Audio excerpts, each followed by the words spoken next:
Chris, I'm worried about today's show. There's a lot going on. I believe Zaslow just snorted or cleared his sinuses. Don't make me laugh. Okay, I think you're sick. I'm not sick. All right, so I've got Jeremy. He is dressed in George Harrison's costume as part of his punishment. It's a bit distracting. My dad's wearing his headphones weird. Your dad is mad about everything that happened to him yesterday in his own home. A home he hit 1440. Wish we were on video right now. Hey, Greg, are you all right? Honestly, are you okay? Yeah, we're not on video right now. Your dad looks Greg. like he's tripping balls. Greg, if I told you your dad was tripping balls, you'd be like, that's what it looks like. Greg, do you know that the Shadow Show isn't anything but audio? Like when you're making faces. What was that with your hand? Like what were you just doing? Well, first of all, normally it starts off with Shadow Show. Haven't done that in months. And stuff like that. We did do it last week. But Define normally. We hadn't See, done I didn't it. hear that. All right, so you threw me let's off. start over here. Chris, yes, go. Because the Shadow Show is meant to be as if we don't know we're on air. The audience Shadow gets that. Show. Shadow Show. Shadow Show. Shadow Show. Shadow Show. Shadow Show. Shadow Show. Shadowing it. I'm not hearing anything. Oh, okay. All right. All right, what's going on here? Trying to let gaslight me? No, He's tripping balls, dude. That's what it is. Yeah, he's tripping balls. Come on, I know better. You know how to turn up your headphones? Born at night, Do you know? but not Oh, last okay. night, baby. He can't hear us for real. Greg, All right, I'm gonna you go. in got to there. turn up your headphone. You're not. I actually ready like for, this You're game. not ready for the start of the show. All you've got to do is turn up your headphones. Your headphone knobs are not here. touching his computer. It's not on your computer. Why? How do you know so little about what we're doing? How do you think that Shadow Show. You hear that? Shadow How do you think that you're Try to turn up the volume, Dan. Okay, I hear Shadow it. Show. Somebody was sabotaging me. Shadow Show. Seriously.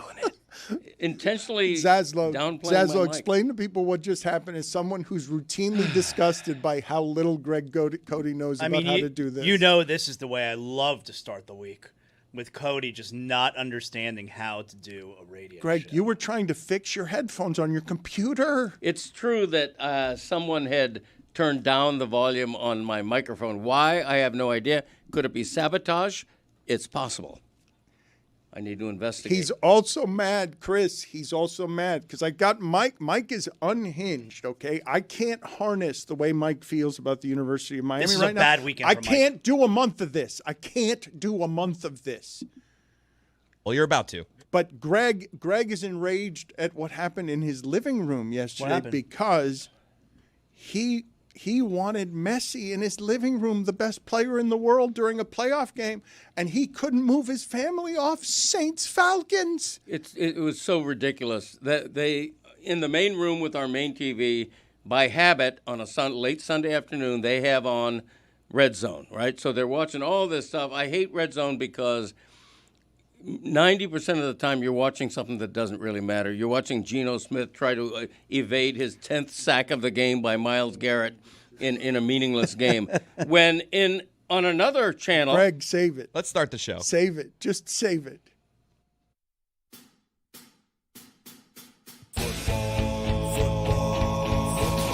Football is back, Jack. Oh my, we've waited for so long. We're so damn excited that we put it in a song. Don't need no check downs. Give me big hits and quarterbacks. Keep your fantasy team from falling off the track. Football is back, Jack. Whether on the ground or through the air. When the chips are down and you throw a prayer. When your team is primed and on the hunt. It's 4th and 10, you refuse to punt. When the shoulder pads and helmets crack, that's how you know that football is back, Jack. Let me hear you say football is back, Jack. This high is wild and out of control.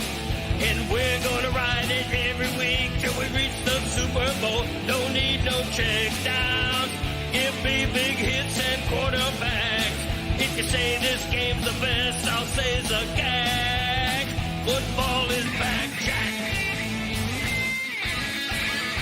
Football is back, Jack. Football is back.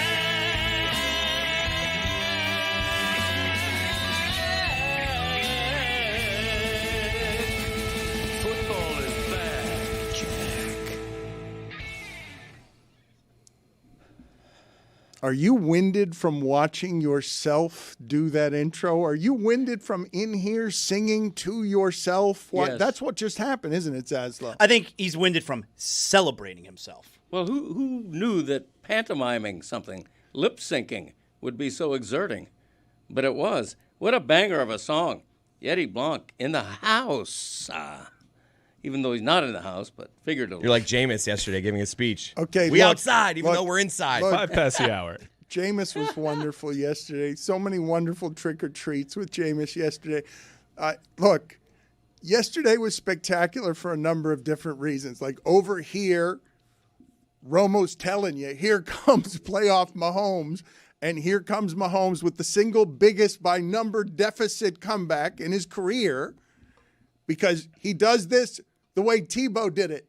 Tebow's the last quarterback to be this good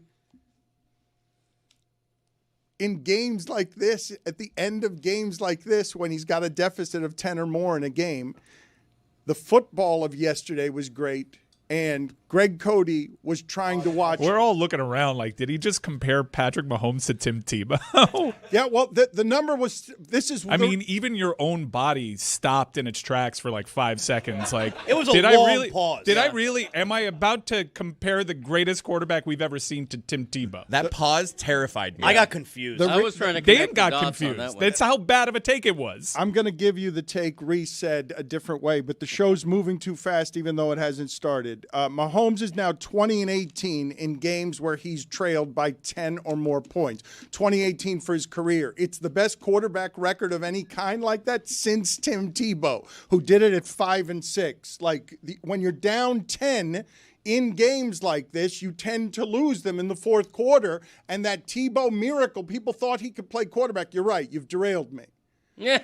The thing that happened, though, yesterday, as Mahomes is saving his season, and Romo's telling you that guy's coming, here comes playoff Mahomes, Greg Cody is unable to get the best real football player in the world on his television, having 3 assists and a goal as Inter Miami wins after a month-long wrestling match with many rest days, wins the biggest game in its history. And Messi is the greatest player in the world, and Greg Cody could not get it on the big television in his home. He was an outcast in his own home. He couldn't do picture-in-picture. He had to watch Saints-Falcons. Yeah. Well, I had to watch Red Zone, which is worse because it's Saints-Falcons times 5 or 6, where they're going back and forth between games I don't care about. There were good games yesterday. While the GOAT of GOATs, Lionel Messi, is absolutely taking the semifinal, the Eastern Conference semifinal in on his shoulders. He's saying, I'm 38 years old. I'm still better than you are. I'm still better than anybody. I don't know about you, Mike, but we're 3 years into Messi now. I still find it hard to believe that Inter Miami was able to sign Lionel Messi and that he still is so great. So I'm trying to watch this on the big screen. Turns out we can't get Apple TV on our big screen for some reason. I have no idea. It's above my pay grade. Fire stick. I don't know. Something's going on in my house. And Wait, so you just can't get Inputs, HDMI 2. We all know it's this. ridiculous, all these sayings. So I gotta relegate myself to the Barbie room to watch Lionel Messi Barbie on a room? smaller TV. Barbie room. What's a Barbie room? It's my granddaughter. It's like a playroom. It's a combination. My wife's office and my workout room, and the Barbie Hell room. yeah. You know. So anyway, So you're just sitting there with a bunch of Barbie dolls around you? Yeah, that's exactly right. Yeah, It's a little girl's room and your workout room? I have my stationary bike in there. When's the last time that Hence was used? stationary.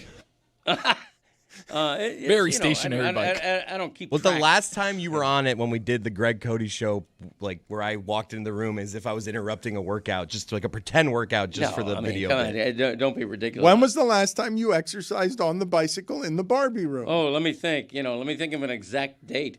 I don't know. I meant to do it over the weekend to make up for the physical therapy session I had to skip. Months ago? Years ago? Oh, months ago. Weeks. Weeks sounds better. Couple of weeks. Several days. What is in that room that Minute and a half. Is there a recliner of any sort? Look, this is the home this is 1440. How long have you lived in 1440? Well, it's not literally 1440. It wants to be. This all makes perfect sense to me. We've lived there since Christopher was a boy. Yeah, 1440 is his childhood home. Yeah. Our house. Come on, I live Dan, in catch is not up. 14. It's Christopher's childhood home. My apologies. You've lived in this home for how long? Since he was a boy, I don't know. All right, Since I was 2. 30 years. 36 This years. is the home. This is the home for Dolphin Sundays across 3 decades. Yeah.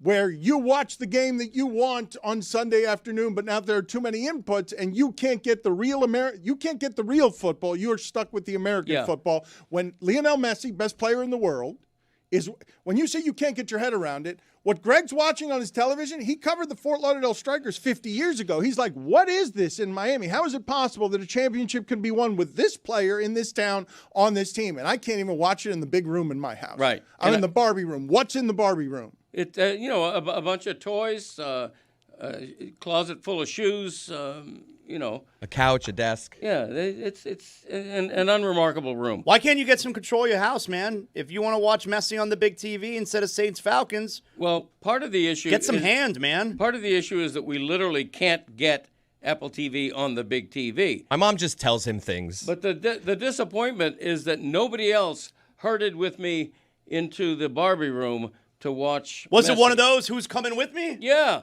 and they're all watching Red Zone. They're like a bunch of zombies staring at So Red you were Zone. lonely in your corner of the house loving soccer as the rest of your family loved a different sport in another room. Correct. But what's the seating setup in the Barbie room? If it's everybody come with me, I feel like you're sitting on a bed watching. No, there were. It's a large fold-out couch, seats 3 or 4, chair seats 1. This I was sounds lonely. standing. A happy moment in Miami sports history for you sounds like it was lonely in your own home. It was an historic win. First time they've ever been to the Eastern When Messi Conference scored Final. and they went up 1-0, did you cheer like loud so maybe others would come and see what's going on in the Barbie I room? did find myself cheering.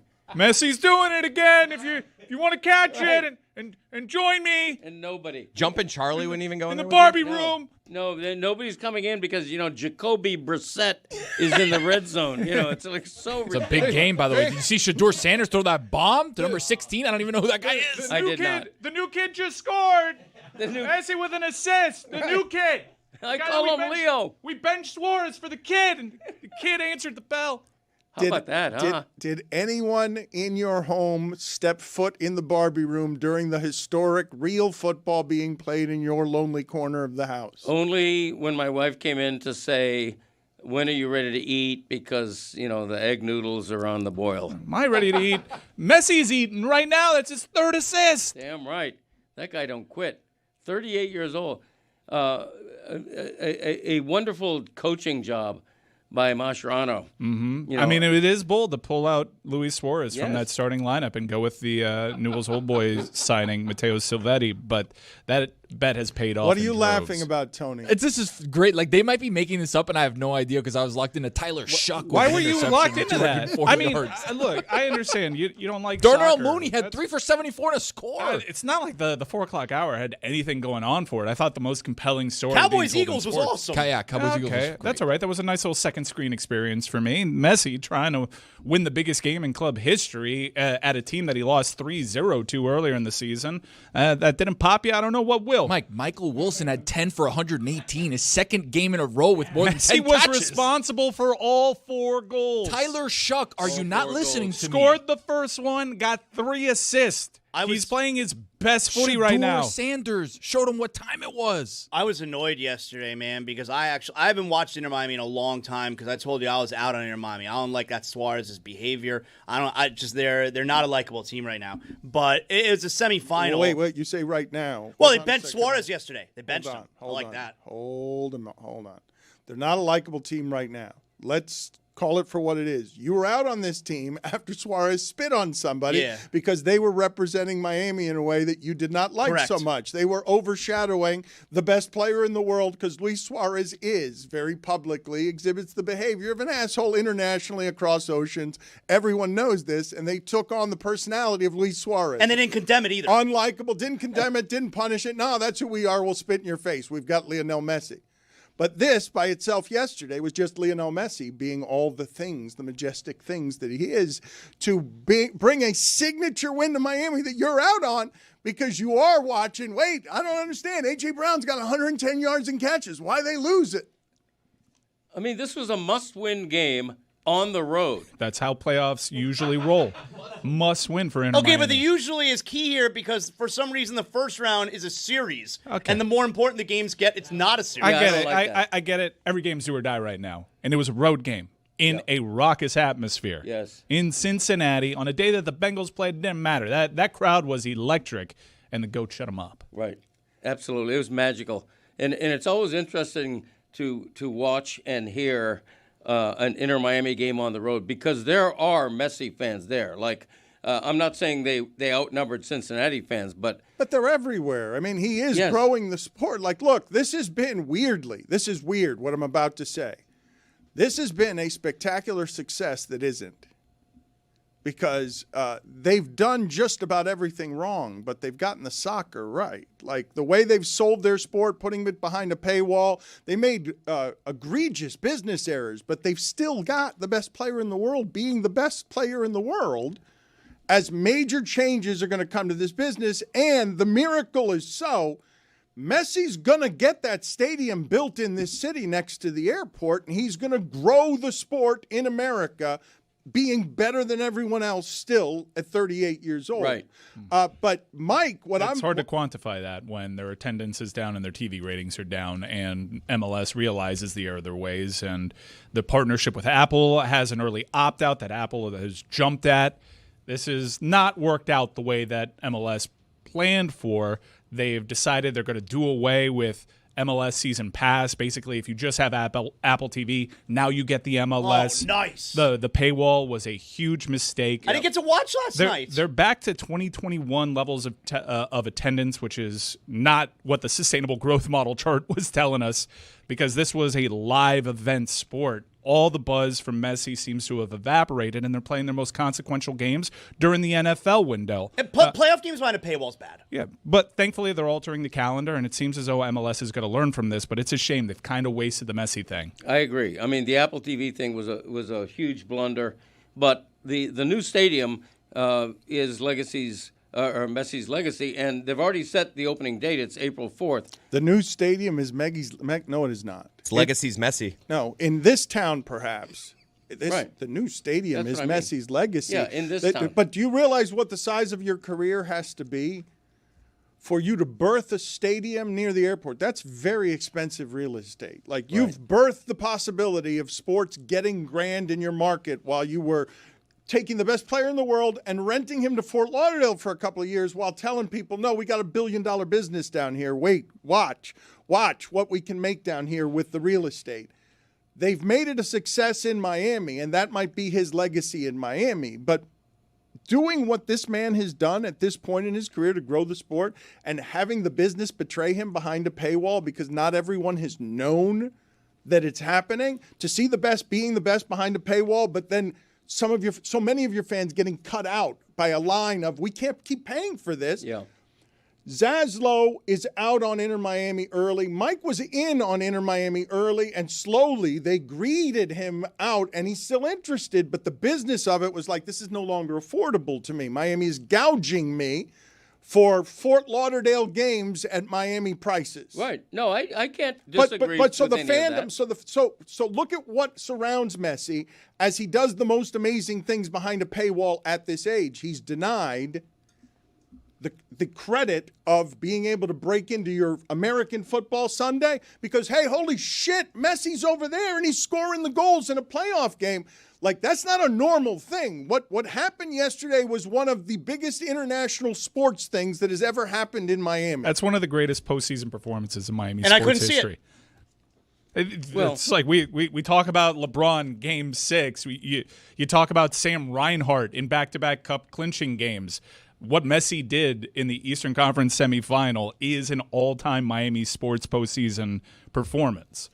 Yeah, but he has to do it 2 more times to get full Okay, credit. but hold on before you do that, because yes, okay, do it 2 more times, fine.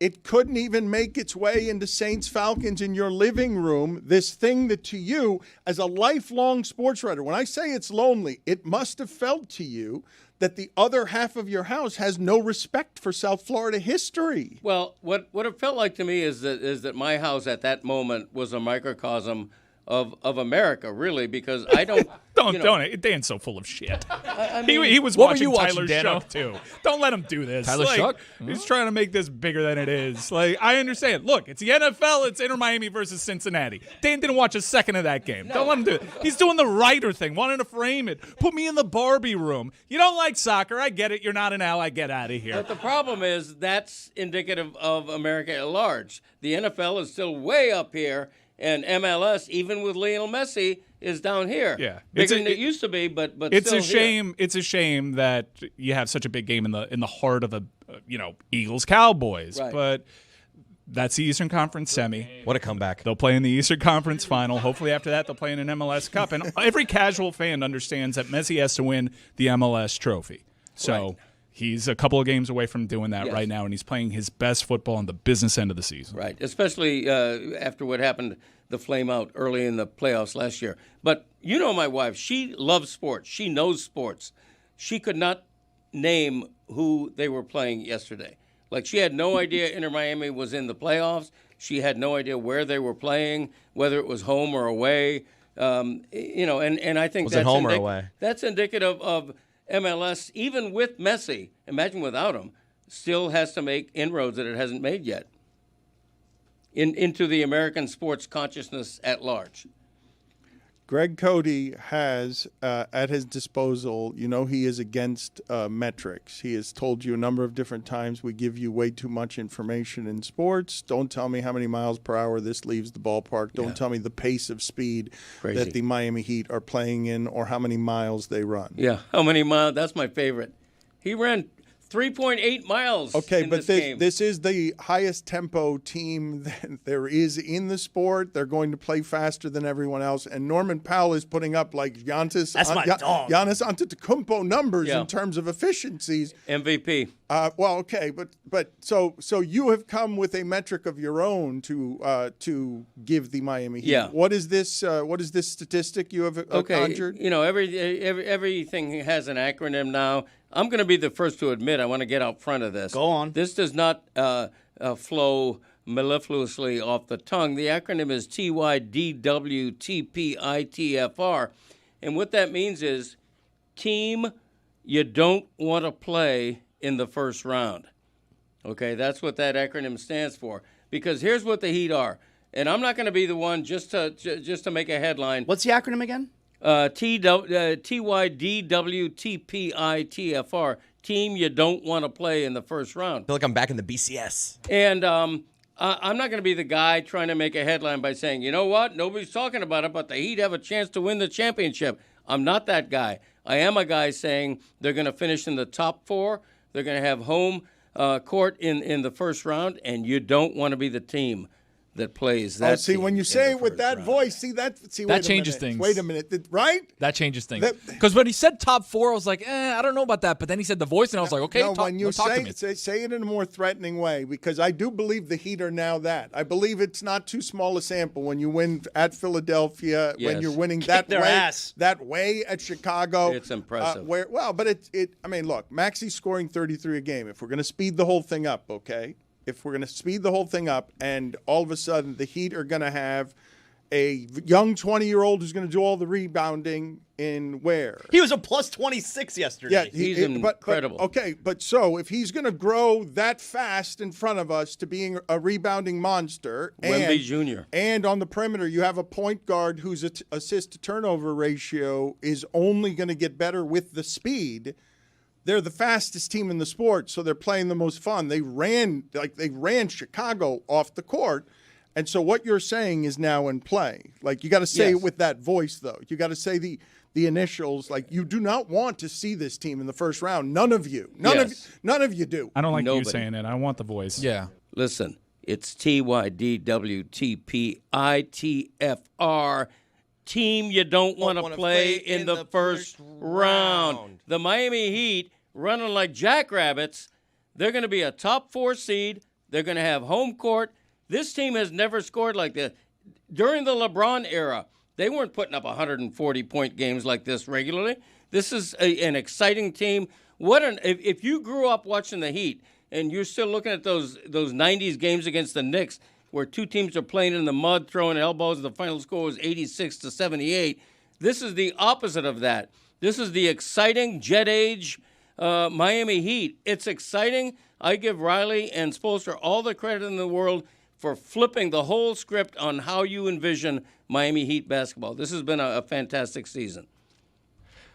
Greg's absolutely right. We're running around at the Jackrabbits pace and running around in the Jet era. You know, the Miami Heat really are one of those teams you don't want to see in the first round. He's a Beatle. Yes, I'm George Harrison. I'm from the Beatles. And, Khalil Ware dominating last night on the glass. Taser him. All you need is love, am I right? Stop talking. This is going to be a long day if that's the bit. Love. Greg is legitimately excited today. He's legitimately excited today because the soccer team locally is exciting and the basketball team is clearly good. Like maybe they get hurt. I don't know. Maybe Tyler Herro throws something off and all of a sudden people are complaining, or this is what it's going to be. They're going after the top of the conference with speed. They're going to try and play basketball faster than you and think their bodies can hold up. Look at the top 3 of the East. Detroit, or top 4. Detroit, Toronto, mix in Cleveland, Miami. Detroit and Toronto, 1 and 2. You're not worried about Herro screwing this all up? What's to screw up? This is the perfect. What's to screw up? Yeah, this is the perfect. You just said the standings. This is the perfect style of play. If he's for bought in, Herro. if he's bought in, right? If he doesn't Why want to be the ball wouldn't he be dominant, bought in? because Why he wouldn't thinks he's the guy walking in, being like, "I'm the all-star on this team. I'm the guy that is the engine of this offense." And now he's got to mix in with Norm Powell, who's probably the best Heat player we've ever seen through the first 14 games of the season. I agree with that take. Norm Powell is the a- greatest Heat player we've ever seen. For the first 15 games, you missed that. For the part. first 15 Thank you. games. Okay. Yes. So there are only 2 players in the sport scoring more than 24 and shooting more than 46% from 2 and 3. It's this guy and Giannis. Giannis does it on 18 threes. He's made half of them. He can't keep it up. This dude's shooting better than Duncan Robinson, and he'll eat you up inside and out. Like he's. Oh, There you go. all right. Why am I worried about Tyler Herro screwing it up? Because over the last couple of years, I know he had a decent bubble, but Miami's gone on runs without Tyler Herro. Okay, but you're and it seems as though Miami plays better without Tyler Herro. Okay, than that's when he's on not the way court. you prefaced it, though. You prefaced it with the whole, I'm the all-star, this is my team, as if he's not team first guy, when his entire tenure with the Miami Heat has shown you he has absolutely been team first guy. I guess my mistake there is I thought that was implied. Hanging over this whole Tyler Herro thing is the Heat seem to play better without him over the last couple Tonight seasons. is the 3rd game in 4 days, and he's going to come back against a Dallas team that is in disarray, is broken, and this has the potential. This has the potential to start one of those dumb conversations around a team. Is the team better without its all-star? But the thing about the Heat is they're top 5 defensively when Bam plays. They will not be that with Tyler Herro. What they choked out Bulls. They said, Bulls, you want to play at that pace? Okay, we'll score the 140. The part that's most confusing to me is what their starting group is going to wind up looking like. Because I don't know how Eric Spoelstra is going to handle that.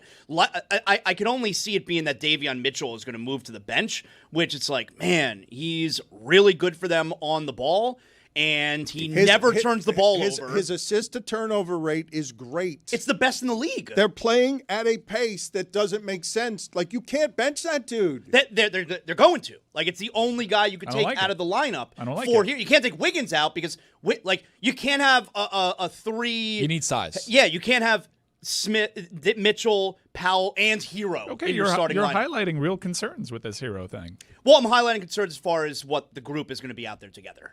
I think the other thing too is this offense is so fast paced that you need to be able to have the minutes spread out. So maybe a guy isn't playing 40 minutes a game, but you've got a couple guys playing 30, a couple guys playing 20 something. Like I think that's where that rotation ends up being. But guys, if you consider the science of this, like the science of it, on what the Heat endured in an offseason where get Durant, get the guy.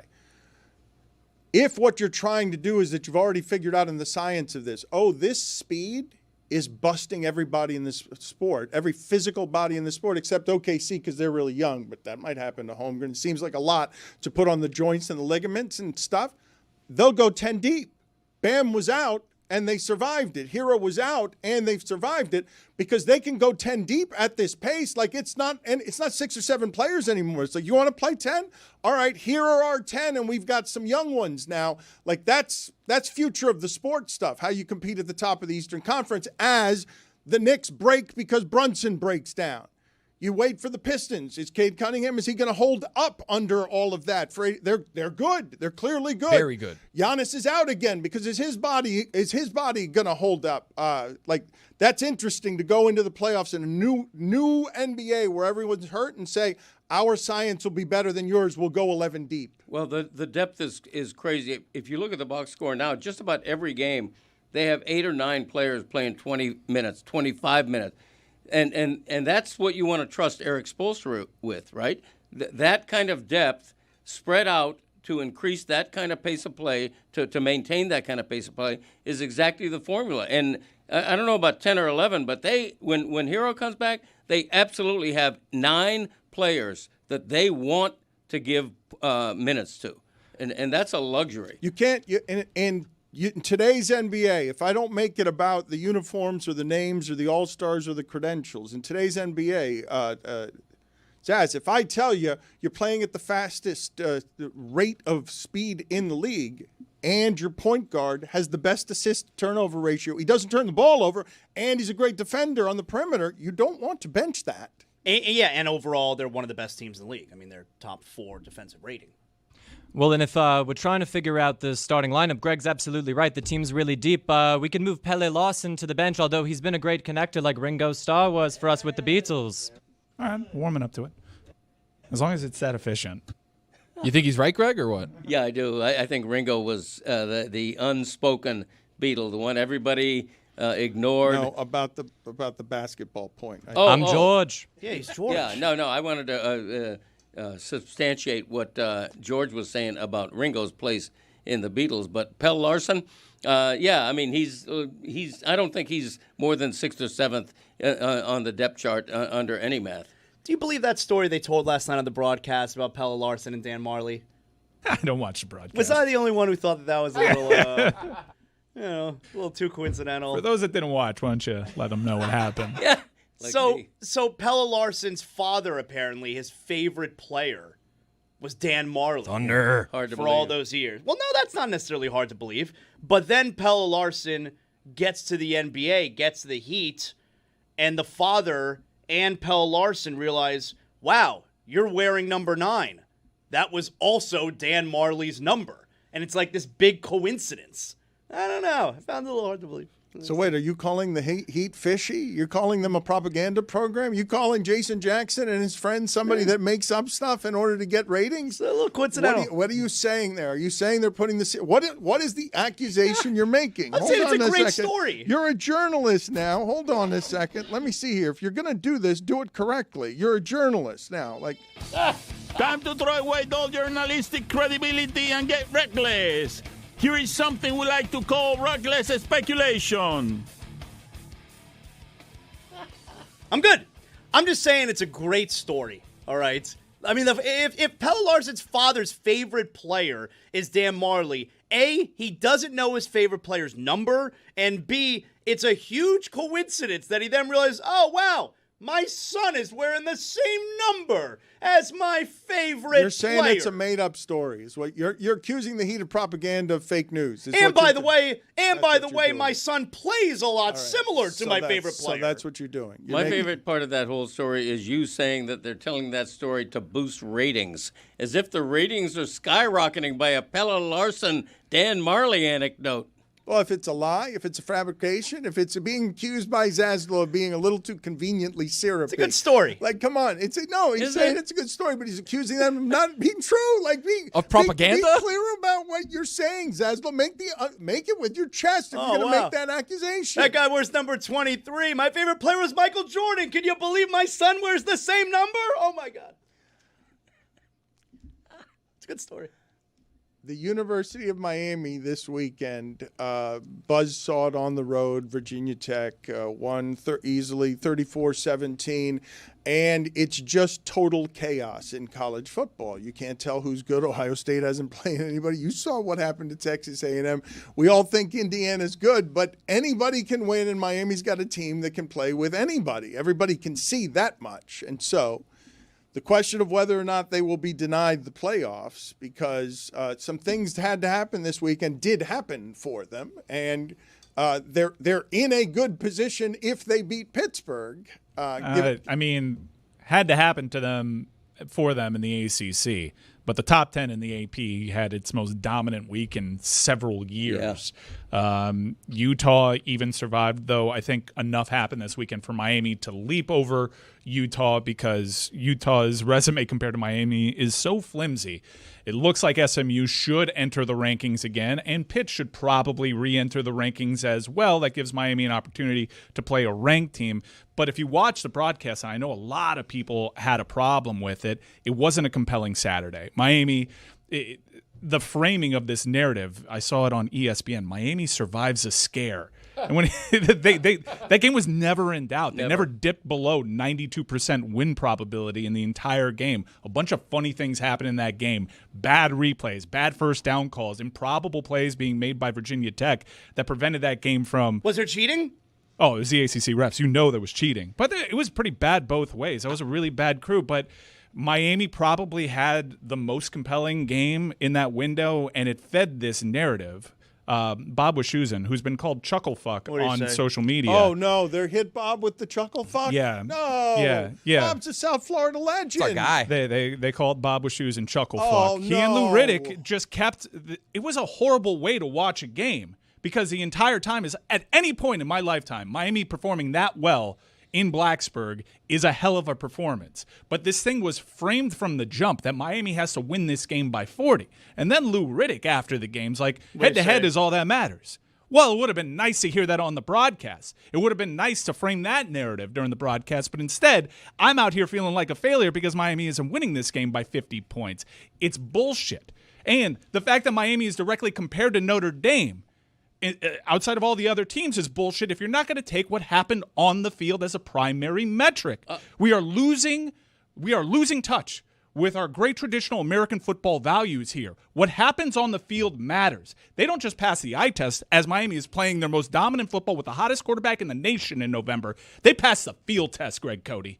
And Mario Cristobal said exactly that in his post game. He tried to couch it a little bit, but he basically said everybody talks about the eye test. What about the field test? And he didn't bring up the head-to-head win over Notre Dame, but it's out there for everybody to see, except apparently the college football playoff voters. Guys, this is a culture war. What is happening right now with the computers having so much say and all these acronyms and having a group of 5 team inexplicably join this playoff, let me tell you something. Group of 5? It's DEI. It's DEI. Let's call it for what it is. Call it for what it is. This is absolutely a culture war happening right now. When computers are trying to tell you that Notre Dame is better, who's Notre Dame beaten? You can't do this. Notre Dame's best win is against a stinky USC team. That's Notre Dame's best win. Wow, they look so dominant since they lost to Texas A&M. They're playing garbage. 70-7 against Syracuse. They're playing garbage. I will say, though, I tuned into that Miami game late in the fourth quarter. Only up 10. I did say to myself, I'm like, ooh. You didn't have to say to yourself. Just for the Chucklefuck was telling you what to think. Just for the optics, I was like, oh, I feel like they needed to. Yes, and then which is bullshit. They beat Notre Dame. All right, Stop with the computers. Mike. The computers only matter. This is an assault on the fiber of America. This is not good. Are you seeing this? You should be scared. And your children should be scared too. Minor penalty, 2 minutes. Personal foul. Personal and foul. Wow. Just going to take this one on the chin. It's time to fight. Mike, Virginia Tech was able to run the ball against Miami. And Big time. Almost 200 yards. And that Don't was, do the thing where you kick me out and I can't defend this. You're part of the enemy. You're out. The time to fight is now. You're out. You have to leave the room and you have to go away for a minute and gather yourself because my guy was spitting. I want to talk about the actual game, whether Pringle is better for what they do than Fletcher. Can we whisper while Mike's out of the room for a second? The way he's acting about all this is kind of making me want Miami to bubble. Wow. I kind of want them to come in 13th. And they're headed there. Just to see Mike lose his mind. You want them to be first team out. Monitor is out there, pal. They are headed there. Pick a side. No, stay strong, guys. I think it's best for Guys, content stay if we strong. just bubble, Stay if they become the face of the bad. bubble. No. We can't. We're 3 weeks into this. Miami is doing their part. They needed to see more consistency. You can't get more consistent than this. Guys, this is bad. You should be scared. They didn't cover at Only up 10. How does he be in the That's country, by bad. the way? Cover the opening line. All you talk about is the opening line against SMU. Bad Now we Virginia care about Tech closing team. lines? Bad Virginia Tech They team. were, They covered the initial line. when you're favored by 17.5, you can't win by 17, Mike.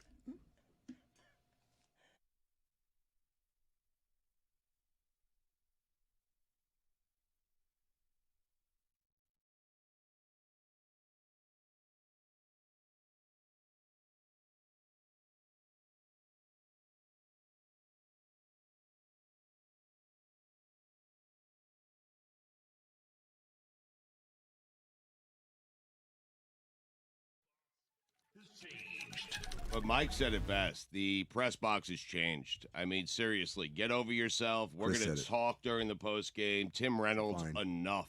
I mean, enough. I mean, seriously. you just got to know when You're the not Dan Le- allowed to cheer in the press box. Did you know that? Well, That's I a did. They were cardinal cheering for rule Will in baseball. Manso. I think that's allowed. And Goldie. If the Dan Le Batard Show comes to a hockey press box, hilarity is going to ensue.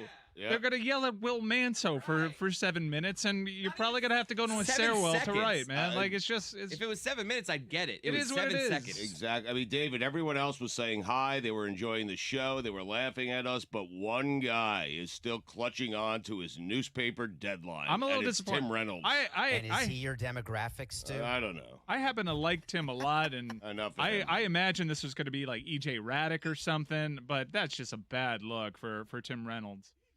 Listen, Yeah, I went glad up you to him appreciate that. afterwards. This was the best part. Stugotz Yes. is like, I've known Tim for years. I'm going to go fix this. He walked to Tim and walked right back very quickly. Yep. It was a very quick interaction. Well, he was writing. Okay? He's on deadline. It's Enough of the deadline. It's a We're work. on deadline, too. defend We're him. on deadline. I gotta get home. I feel like playing off hockey. I got to get home. I mean, Yeah, we're on deadline, too. We got to get that post game out. It is a working press box. Tim Reynolds is a journalist who's trying to write, and Stugotz is back there. Hey, Will Manso! that was Chris and Goldie. Don't leave out Goldie. We're on deadline, too. They're going to kick us out of that press box a lot sooner than they'll kick out Tim Reynolds, who's just typing away. That's just Those writers had their game stories done before the end of the Precisely. Yeah, a good writer, right? Oh, What happened there? I apologize to him. I've known Tim for decades. I mean, Cody was done. He was out of there. I mean, you know. What was that interaction like, Stugotz? Take us behind the scenes. You walk up to him, you say what, he says what. I said, Tim, I apologize. That's on me. I should know better. Not Chris, okay? I should know better. I've been in press boxes before. I know you have a deadline. I apologize. And he said, that's fine. Just, try to keep it down. That is way too long. That was Way much too longer long. than the actual He's on conversation. deadline. I always extend it a little bit. I mean, you guys Can we know that. call Tim Reynolds and just ask him about what the interaction was like? No. Greg Cody's back in my day. Seeds. Seeds. Seeds. Had a slice of watermelon lately? Popped a few grapes in your maw? Then you probably notice seeds are disappearing from fruit. And you probably see this as a good thing just because it makes life a little easier. We love us some convenience. In fact, it's a terrible thing, the de-seeding of us. Symbolically alone, the seed is the king of life. Adam gave his to Eve, and here we are, if you believe the story. If they take the seed out of humans the way we have watermelons, we're all dead ducks. Beans, peas, rice, coffee, corn, all seeds. Flour and oil started as seeds. All hail seeds. So what the hell is happening? In exchange for convenience, we are not valuing the seed's impact on health, biodiversity, and our food system. The genetic variability of most plants require seeds as essential to their evolution. De-seeded, artificially homogenized fruits rely on human intervention in the reproductive process, exposing the fruits to many pathogens. Plainly put, seedless fruits are not as good for you. They contain less fiber and have fewer minerals and vitamins than their seeded natural brethren. Seedless fruits also have fewer antioxidants, plant-based nutrients, and anti-inflammatory properties. But enough about this science. Bring back seeds because seeds are fun. Not to mention aesthetically and visually pleasing. Kids growing up today have sliced open a watermelon, have never sliced open a watermelon, and experienced the joy of seeing that juicy red flesh dotted with embedded black seeds. Nellie Doogie used to tell us if we swallowed a watermelon seed, a big melon would grow in our belly. It wasn't true. But as kids, we'd make a competition out of seed spitting. You extracted the big seeds from the melon flesh.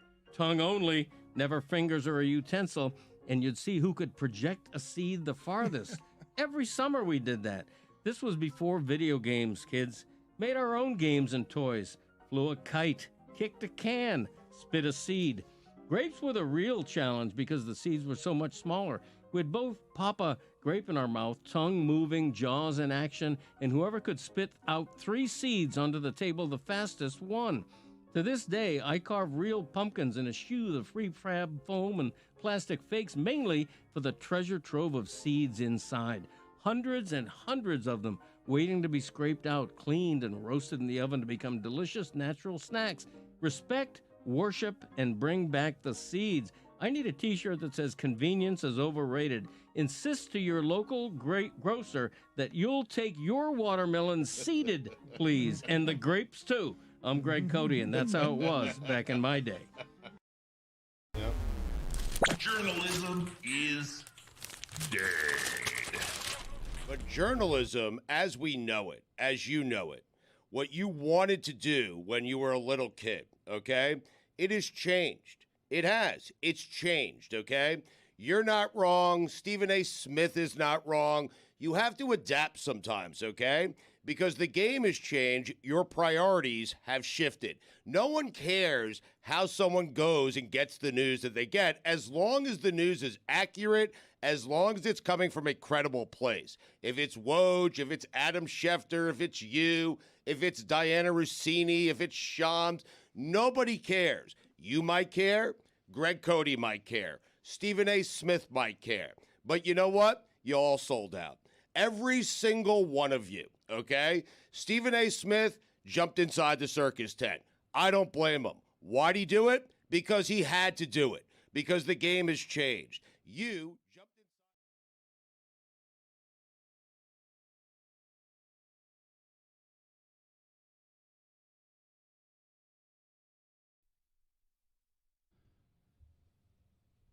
Have you seen this?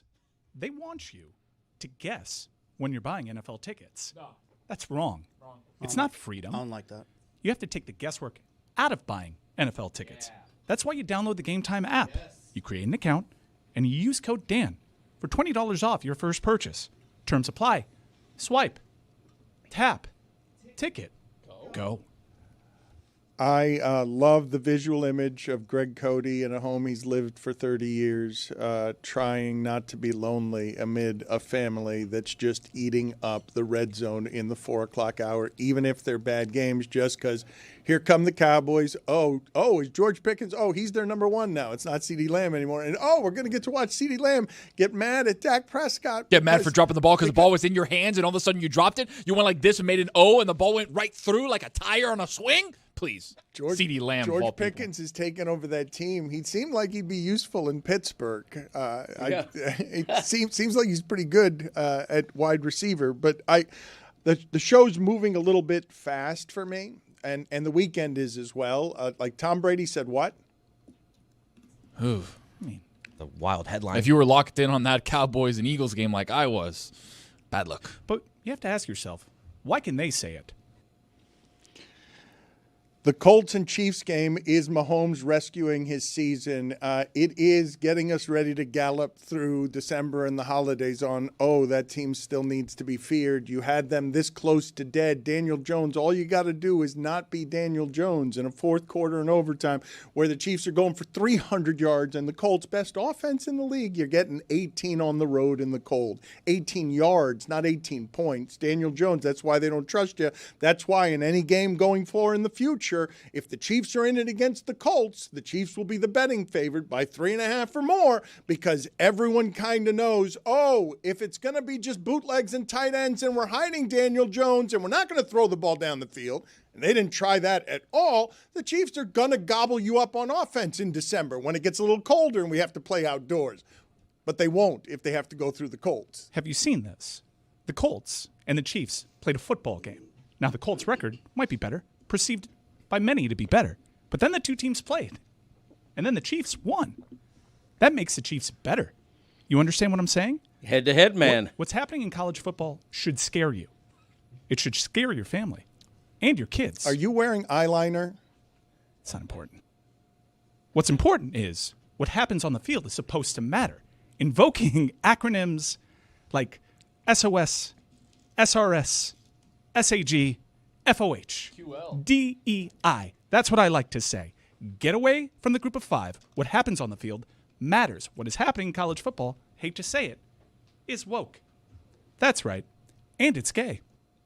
Oh, you didn't just do that. Analytics want gay everything. I'm sorry. You didn't just do that. That's what they're doing. You didn't escalate that quickly to We're not.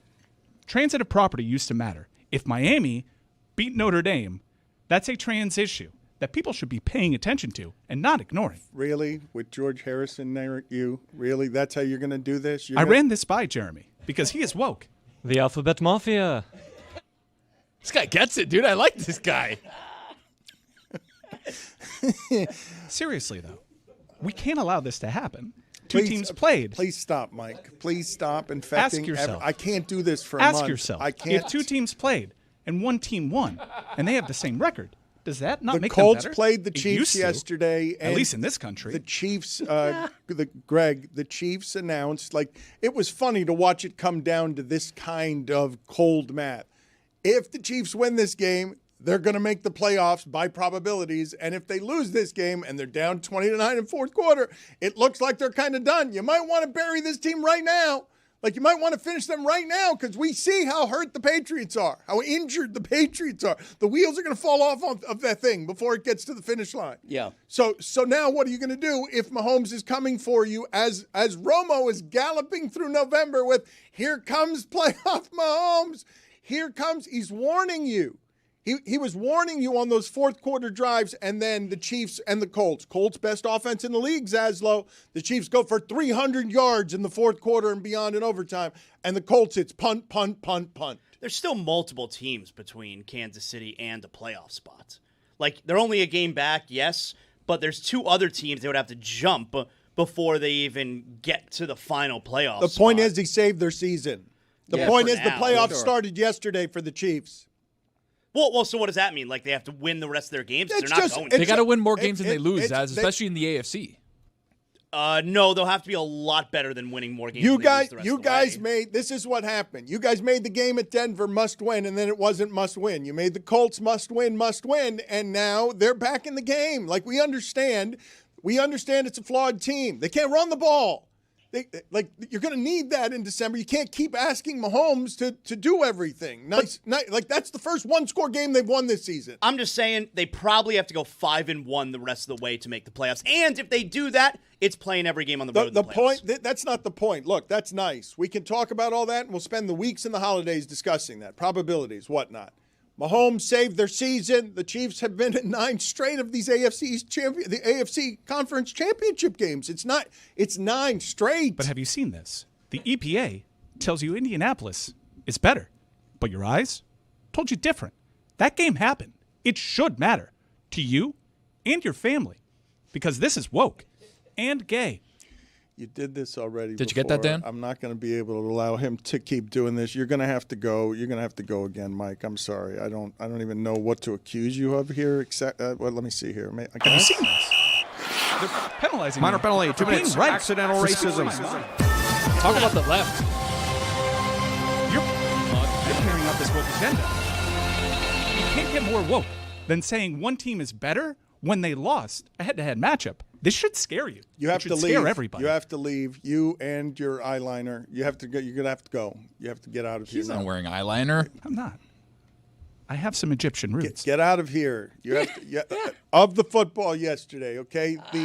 It was funny to see the Browns have their first 50-yard pass in 15 games. Isaiah Bond, Dan, that's who it was running down the sideline, number exciting. 16. The Raiders exist just for everyone else to get better. Chip Kelly is fired in the middle of the night, highest paid offensive coordinator, because the Raiders are truly terrible, so terrible that Shedeur Sanders, who can't play quarterback, just won a road game by double digits because the Raiders stink. Raiders have such good offensive players. Chip Kelly couldn't do anything with these guys. Chip Kelly sucks. Okay, sucks. But fired also. Chip Kelly fired highest paid offensive coordinator in the league. Put that over there. Also put over there just Jameis Winston football. All of it, right? Catching a pass, stiff arm. That was awesome. And 3rd and 17, like breaking a tackle on a sack, and it was just all Jameis. And then at the end, of course, they're going to lose because we all knew they were going to lose. Come on, we were so close. We had him. Everyone knew that's how that was going to Tell me that we didn't know. The trick or treat, Dan, you knew it. No, but more to the point, though, you're like doing the math in the fourth quarter of 13. Really, you're gonna let the Lions beat you with 7. You're gonna let the Going to kick a field goal here. Okay. Look, a couple of things yesterday. Weird. You tell me if it's not weird. Have you guys gotten used to this yet? The Cowboys-Eagles game is 21-21. There's 3.5 minutes left. It's 4th and goal, and the Cowboys aren't kicking the field goal. They're going for 7 with 3.5 minutes left in the game when the Eagles haven't done anything offensively in the last 3 quarters. Mike McDaniel's strategy. Are you guys yet used to this? The new normal in football where they're treating, 7's worth more than 3. 4 points. 7, and I'm going to keep going for 7, even if the math doesn't make sense to you, because 3.5 minutes left in a game. Schottenheimer's kid. It's like old school Schottenheimer's kid is saying, no, we go for it on 4th and short at the goal line because touchdowns are worth more than field goals. Dumb. And when you're this close, that's what we do in this sport now. It didn't only happen in the Cowboys and Eagles games. If you go to the 1 o'clock slate, the Patriots and the Bengals game, the Pats had 2. Basically, they had 8 downs at like the 2-yard line, ran a bunch of stuff into the offensive line. They got a penalty, got a new first down, and then went 4th and down, went out on downs over there too. So it was like they just went for it, no kicking field goals, just try to get a touchdown. To me, though, the story of the day is Colts, Chiefs, can you wrestle it away from them? And to me, the stat pull away from that game for me, and we are understanding that the Chiefs dominated that game, right, and then took over the story of that game at the end. But Daniel Jones not able to throw the ball more than 20 yards all game when that offense had been in the red zone 26 times this season and scored 22 touchdowns. You were here to prove to me that you're what the Chiefs offense used to be. Roll through half a season being the best thing in the league. Nobody can touch you 30, but it's going to be required of you, Jones. Can you do it with bootlegs and scheming? Can you do it with tight ends? Or can you do it down the field, outdoors, later in the season when we trust you won't become Daniel Jones again, right? Like that's the story being told yesterday is that King Kong is on the cusp of you can push all of this off the mountain if none of you want to see it in the playoffs as the Patriots physically fall apart. Nobody wants to see this thing. Nobody wants to see Patrick Mahomes alive and swinging in the playoffs. I think the story of the season so far in the NFL, and it's been an intriguing season, is that Patrick Mahomes and that KC defense make the Chiefs as good as just about any team in the league other than the LA Rams. For me, the Rams are the most all-round best team. That's not what the Bills have to win in this conference. The Rams are somewhere else. Look, we're in agreement that whatever comes – I think we're in agreement on this, right? Whatever comes out of the AFC is going to be flawed. Like yes. Whatever the thing is, and if you're going to make all of them flawed, the Chiefs are going to be the most the most feared flawed thing. Yes. But correct. the Rams are a buzzsaw, and the Seahawks are great too, and the Eagles can beat anybody except that weird short-circuiting that just happened to them yesterday because football's funny. And Detroit right now is not even a playoff team in the NFC. Well, and Detroit showed you nothing beating the Giants and Jameis that way because of the silliness of that game. The Giants also did. So you guys saw that Malik Neighbors is questioning the Giants. Look at this, man, in your football Sunday. While Cody's trying to get Messi off the ground, The headlines are rolling in. Malik Neighbors questioning that the Giants are losing on purpose. That is fundamentally useless. The worst thing that a player who is not playing can do to your team on a day off, say the games are rigged. Like, this is not helpful in any way. How does he think that that's okay to put that out there? This thing is crazy. What am I missing that Malik Neighbors would think so little of his organization that he would say, I think we're rigging games on purpose to lose them by way of analysis of how the Giants lost, because this is how it is with Jameis. He'll make you crazy. Like, who was the first person to call Malik Neighbors and tell him to take it down? Was it the PR guy? Was it his agent? Did he just say, oh, wow, that was unbelievably stupid. I'll just take it down myself? Nah, it wasn't a self thing. It was a call. But what is that? How is the judgment that bad? So bad. Also, was he not around last year when they were losing on purpose too? Like, he didn't see that? Okay, but he's right. Malik Neighbors was right in one thing he wrote there. It was the line, you don't kick a field goal with 5 question marks. You kick a field goal there. Mike McDaniels was wrong last week, and they're wrong this week for not doing that. Guys, can you come? He wasn't wrong last week, though. Can we? He wasn't wrong last week. Yeah, he was. No, not by lucky. percentages. No, he wasn't. Not, I don't care about percentages. Greg. I don't care about percentages. Greg. I want logic. Greg, Logic have you seen overrides data sometimes. Have you seen this? Are you aware? Greg's the only one making sense. Thank you. You're all citing charts, numbers, and graphs. What he's talking about is what he's seeing on the field. Zagacki. That should matter. And if it doesn't matter, we've lost all hope. I know math is bad for an audio Monday, but Greg, the decision that McDaniel made in Madrid gave them a 3.5% better chance of win probability. That makes it the correct mathematical decision if you're always playing probabilities as the odds. Use your gut, okay? And you got a gut. Use your gut, okay? Don't be a slave to numbers. When you're tied going into the last 2 minutes of the game, you kick a field goal, and then you trust your defense. I'm hearing this. Are you hearing this? Are you seeing this? Numbers are bad. Numbers get in the way. Numbers are woke and gay. Greg, the thing that you're doing that is the wrong thing to do here is I want, if someone is winning on my behalf in any industry, for that person to have the best probabilities of winning in wherever the margins are for winning. So if they're going to reject the math of I had a 3.5% better chance than this, but I went with my gut, I accept the explanation, but I want the person who will choose the best mathematical path because it's the most prudent route. But if you're going by mathematics and analytics and all that stuff, you don't even need a person. You need AI to coach you, and I don't mean Allen Iverson. Anyone can look at a computer and look at those algorithms and what have you and say what you said. It's not the truth. Okay? Your eyes are open. You got to use the human touch. Greg is making all the sense. The field test. You want to invoke numbers in computers. They're coming for your job. That should scare you and your family. What matters is what happened on the field. Quality losses. That's a joke. How about quality wins in head-to-head matchups? It's woke, and it's bad, and gay. Okay, again with this? Okay, you're going to do that again then. All right, so... Minor penalty, 2 minutes. Tremenda, cagason. You seeing this? They're trying to silence me. And it starts with me, then the Miami Hurricanes, and then you, and your family. Minor penalty, 2 minutes. Dumpster juice take. And gay.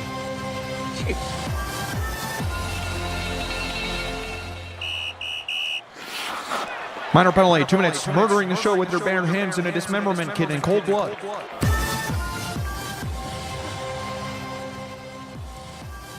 I'm trying to talk math here with my stubborn friend, and I just want to invoke Zaslow and Tony on this because I think your son is also math averse.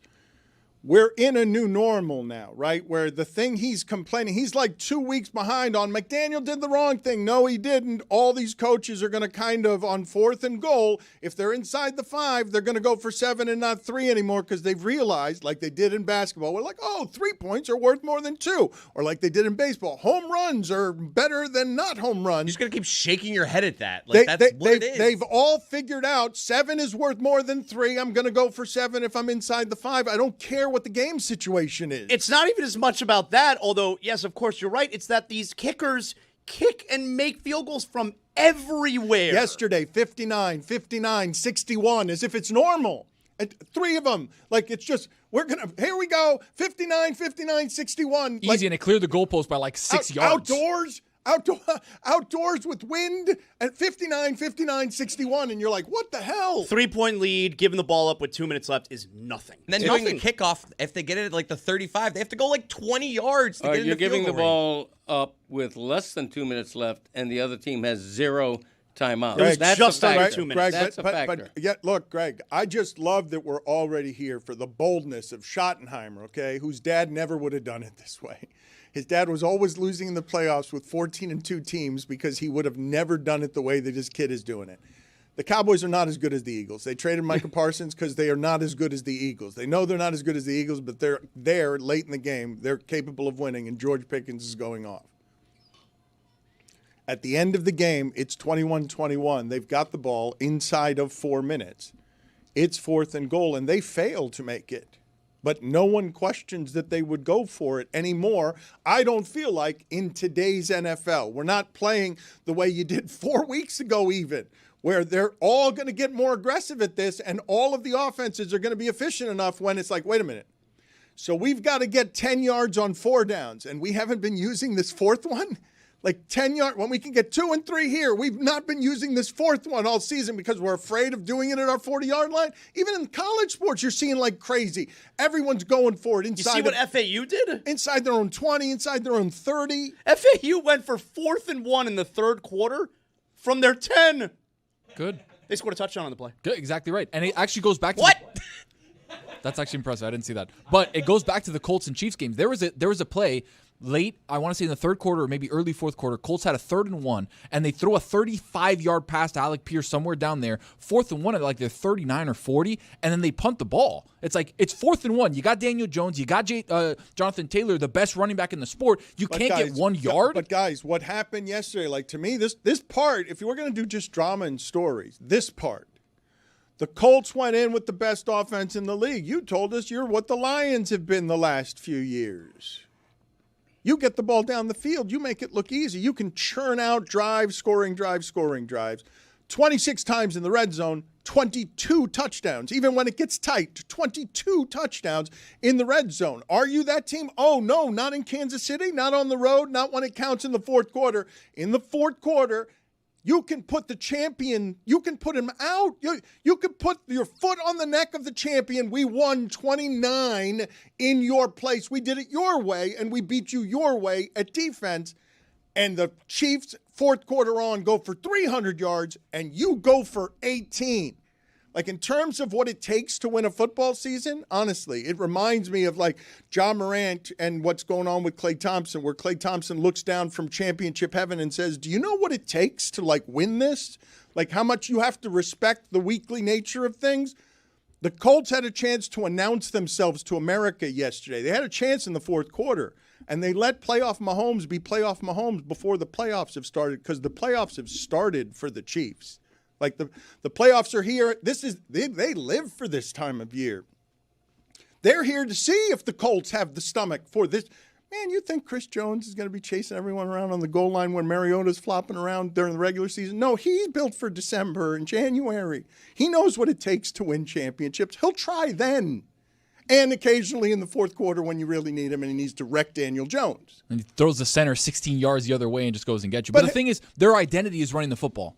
Jonathan Taylor had 16 carries for 56 yards, right? Like, the identity for the Colts is, yes, we're the team that's going to score 22 times of 26 times in the red zone, but you can't have your best player with 58 yards from scrimmage. No, but here, this ignores something, okay? And I've told you before to listen to Mina Kimes and the data dump she's doing before games on Friday. But before the Bills and the Chiefs played, She said, this is what's going to happen here. Because the Chiefs are very bad at stopping the run up the middle and the Bills are very good at running between the tackles up the middle, that's how that game's going to go. The Bills will hold the ball all game, and then the game went exactly that way. The fact that the best offense in the league with the MVP, Jonathan Taylor, scored I don't know how many touchdowns the week before and every week. In December, Saquon Barkley time, when we need a running game and it can't be, it's 18 yards in the fourth quarter. Like, not when you're getting the 200 and whatever that you did against, who was that he did it 2 weeks before? The Rams, I think he had like 250-something yards. Was it the Rams? Jonathan Taylor is obviously great at football. The running back is disposable. We all know how the quarterback, how important he is. You're thinking of the game against the Falcons in Berlin? Yes. At deciding time yesterday, Daniel Jones had a chance to finish the Chiefs. To finish them.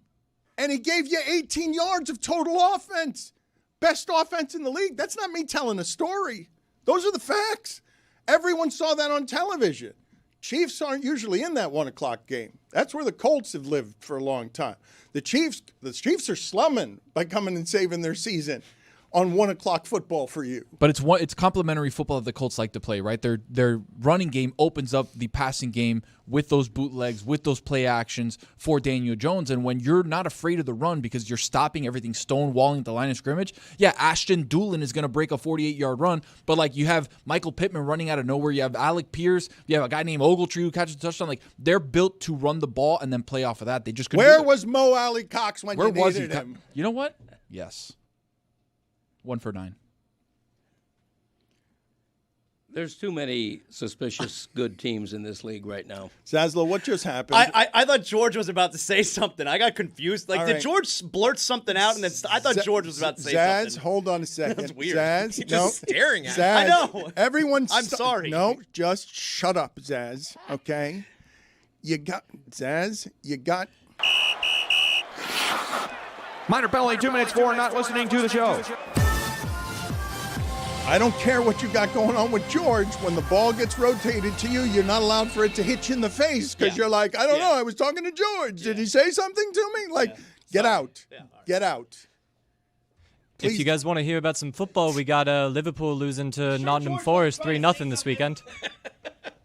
Oh, soccer, I get it. Chris Cody, please tell me what just happened. You just saw. You and I were looking. Scared. You and I were looking at Zaslow. I threw the ball to him, Dan. I was like, what happened? He's open. He looked like a frozen computer. It looked like he wanted to talk. All of us saw it. Me, Tony, and Chris turned to Zaslow, and instead, he's doing a private show with that asshole George over there. Okay? This guy in the corner over here that has been distracting me all show. And Greg Cody went on a Ringo Starr side tangent because he got confused by this person in the corner. Ringo, all you need is love. That's right, Greg. That's the same joke you made last time. All you need is love, man. So that's all you got? Yes. So that is your limited fake Beatles. That is your limited fake Ringo Starr, not George Harrison, right? That's right. That's all I got. What are you laughing about, buddy? The day of football yesterday, okay, the week before, okay, Scott Hansen starts at 1 o'clock with, he's like, and last week in the 1 o'clock window, 7 games, the team trailing in the fourth quarter won. 5 of them on the last play.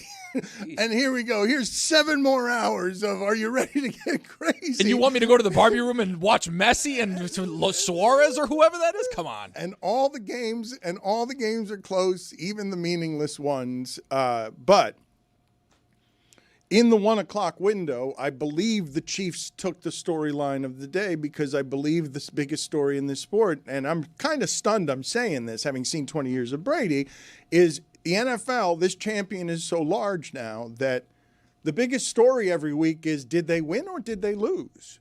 Like, you're going to tell me the regular season doesn't matter everywhere, but no, I'll know. You know when I'll know it doesn't matter? When you've eliminated them and I know that they will not be the ones playing in the final game. And you've offered me, that we've actually buzzsawed through Mahomes because this shit's hard. When I go back to I want to play some of this sound from Klay Thompson because I thought it was so interesting to hear him talk like your grandpa about today's kids because he actually knows what it takes and how hard it is to be a champion. So hard that Memphis got there for like 3 months, chirped an awful lot, and then cratered as a franchise, crushing their youngest player. And so Klay Thompson doesn't respect Ja Morant, doesn't respect whatever his generation is, doesn't respect that Ja Morant would throw away publicly. Like, it's unbelievable to see Klay Thompson behaving like your grandpa at the end of the Mavericks bench when he's not very good anymore, and he just doesn't respect Ja Morant in a way that's said so publicly after the game. So let's hear the sound here from Klay Thompson, and maybe we'll get an explanation from Zaslow on what the hell he was doing with George. And if you didn't see, it was because at the end of the game, Klay took a final shot, the Mavericks lose, and Ja, who wasn't playing in the game, is just kind of giving him the business. With Ja, he's a funny guy. He has a lot to say all the time, especially for a guy who rarely takes accountability. But you know what? That's for another day. What did Ja have to say on this occasion? Nothing of intelligent, just running his mouth. And it's funny to run your mouth when you're on the bench. It's kind of the story of career so far, just leaving us wanting more. You know, we all want to see him out there and do his best, but letting a lot of other stuff get in the way of that. And we need that in the NBA. We need our best players to be out there, and when you're a star, it comes with a great responsibility, and I hate to see that go to waste. You can any number of times wherever there is beef. And look, Shannon Sharp was trying to fight Memphis. Memphis was it for a minute, and Ja Morant got carried away with whatever that was for a while. You rarely hear a champion of this man's credentials so clearly articulate, I don't respect you. And those are the words that cut the most. Like, oh yeah, you got gifts. I've seen 1,000 guys who have gifts. Do you know what it takes to beat all of them for 10 years? Because we got to go get Kevin Durant, and because Draymond's punching our teammates because he's a crazy person. Like, do you know what it takes? Yeah, I think it was a pretty brutal takedown by Klay Thompson there. Like, because he said it really succinctly. Matter of fact. Yep, and while also getting the point across in a very strong way. And then, capping it off with, he doesn't take any accountability. He never does. Not a surprise. Look, I don't think there's a bigger loser move, and I think most NBA players would probably agree with it, than talking trash when you're in street clothes on the bench. And then add to it, you're talking trash when you're in street clothes on the bench in the midst of, your worst career season when you actually are playing. Oh, and not just your worst career season when you're playing. Right now, Ja Morant, I dare say, is the poster child for this person doesn't care enough about all of his blessings, like in sports right now. Among superstars, look, this was face of the league 18 months ago. You were telling me Anthony Edwards and him were going to be the face of the league because, what grace to have a small guy who's sinewy, be more athletic than everybody. And then fame comes to him and all the nonsense comes to him. And now Klay Thompson, champion, pedigreed champion, looks down on you, remembers when you challenged them a fly around an elephant's tail for 5 months. That's the most relevant you've been. When you sniffed where they were with greatness, for Klay to say, don't respect you since back then. You guys don't understand what it takes. You've been chirping for years, and look, you've fallen on the neck. The only thing that stopped Ja Morant is whatever is the pressure of being Ja Morant amid being a child, amid the responsibilities of that franchise. He never plays. He's in the middle of a career worst season, and his team sucks. And talking trash off the bench when you're in street clothes to a champion is sucker behavior. Wow, sucker move? Oh no, sucker. Ja Morant, suck of the day. Suck a move. We can't do this. I'm not comfortable with how we do this. Have you seen this? We've got to be making more careful excuses again with for this. the young man. He's so bronze. I understand that Memphis has blue leadership, but someone needs to go into that town and clean it up. This shouldn't be a role model. This is a villain, and we should talk about it that way. Should he take the crown as the ultimate sucker until we find someone else to replace him? Wow. Like he's the show's suck of the year? Wow. Well, no, not of the year because it could change, but I think Chris is onto something here. I'm not comfortable with what you guys are doing, and I don't. I think we're getting too far. I'm not comfortable with what you're doing. I agree. You're making this man a child. He's a grown man. 26. In charge of his own decisions. At 26, I was married with 7 children. I don't mind infantilizing Ja Morant given what his behaviors have been. They've been public. I don't Immature. Hey, let's infantilize him. I don't think I'm the only one doing that. How young are you making him? Is it 15 or is it 18? Is there a difference? It's not grown up. How big of a difference? There's a big difference between 15 and 18. Depends on which state you are. You could say that, but is it really? How much makeup are you wearing? How much you're? What do you mean? He's got a good tan, dude. Look, this is all I'm saying to you. Okay, when we talk about the AFC and whatever the weaknesses of the AFC is, Andy Reid and Patrick Mahomes are doing this to the Patriots. The way they're broken and saying, "Yeah, Hunter Henry, 7 catches for 110. You think that's how you're going to beat us in the playoffs? Let's go, Douglas. Let's play that game wherever it is you want to play it. If you're going, there's Mac Hollins, man." That's where we are with this sport right now, right? It's everyone's playing exciting, interesting, close games, and everyone's just looking at the Chiefs and Eagles from every angle. I think part of the issue is that a lot of the teams with good records are obviously not good teams. Nobody's really scared of New England. The Bears. I think the Bears are a good team. I don't think. I don't. No. Sneaky. They're sneaky good. Really? You think so? I think they're sneaky good. I don't think they're going to do anything. I think they're sneaky good for right now. For first year of Ben Johnson, if I told you the Bears were going to be 8-3 and the Lions were going to be 7-4, I'd be like, okay, sneaky. We can't really do anymore. We can't really do who have they beaten in that league. Why not? Or fourth. That's an important question being place asked. Schedules. If you beat a team and they beat another team, you're better than that team they beat.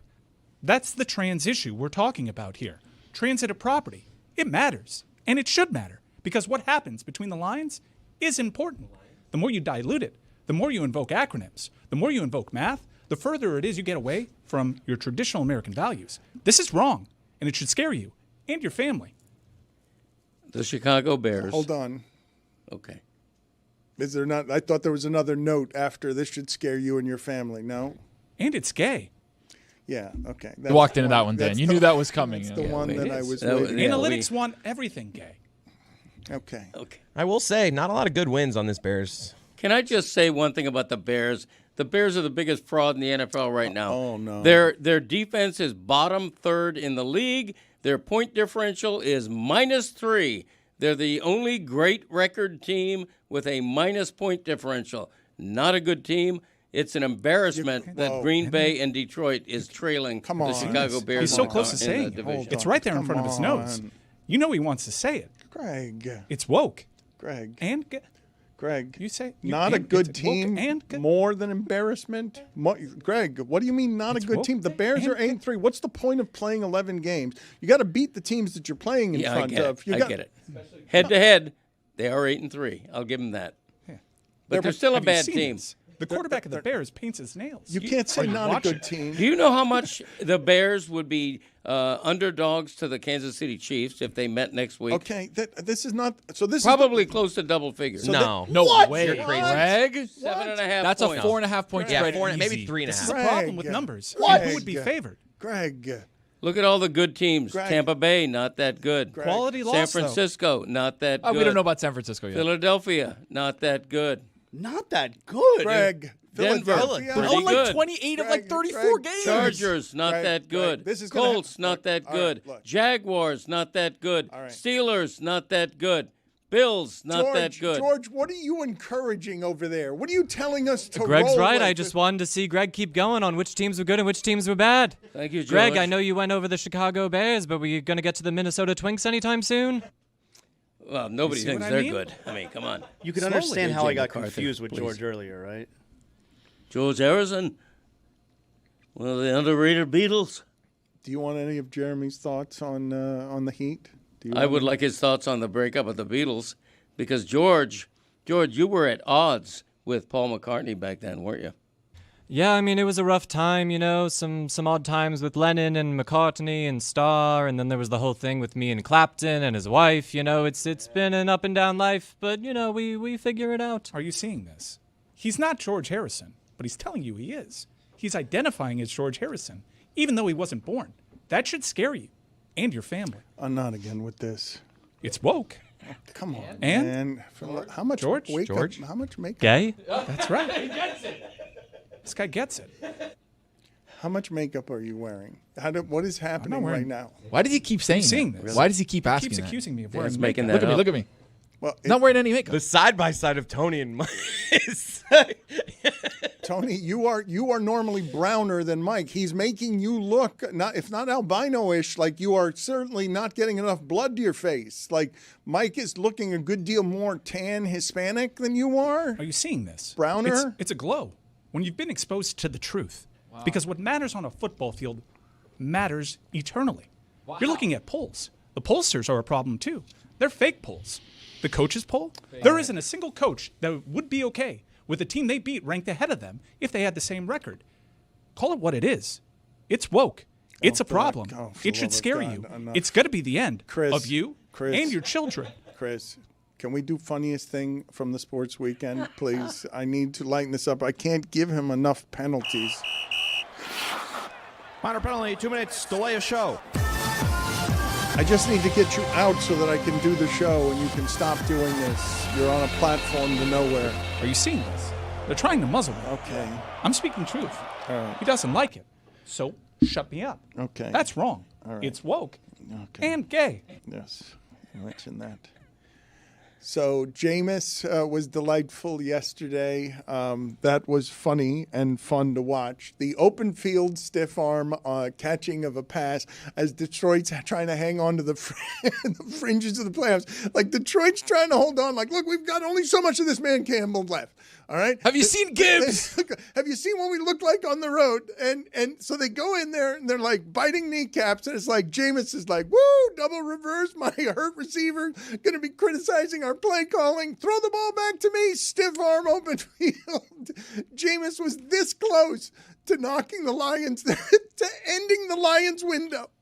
It was only going to be dissent from Dan Campbell from here because you can only eat so many kneecaps.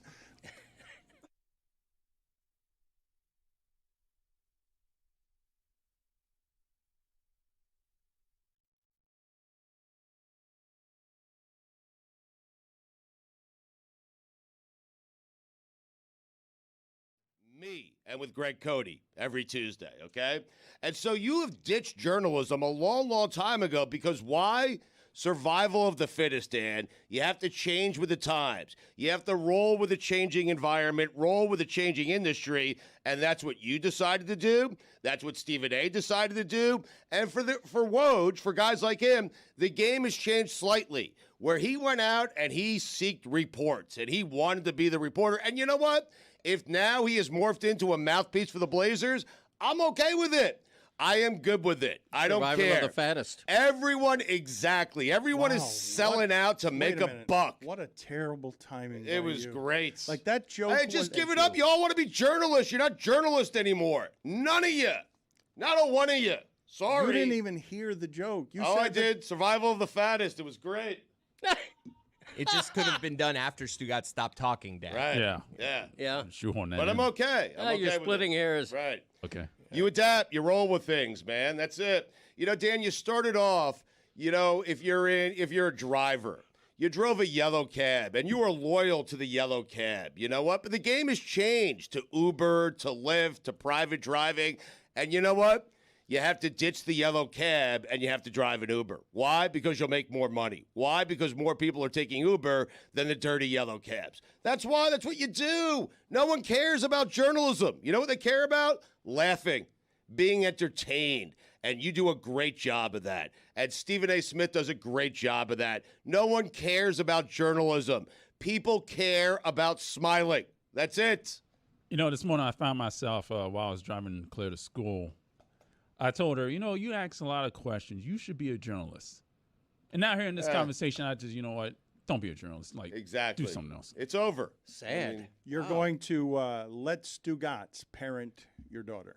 You think that's a good idea? You think journalism is a good occupation to choose now? No, I would not. Listen, not only is it not a good occupation to choose, I have looked around Miami and realized we're the only ones providing the jobs we're presently providing. I heard local TV reporters are making $45,000 a year. Huh.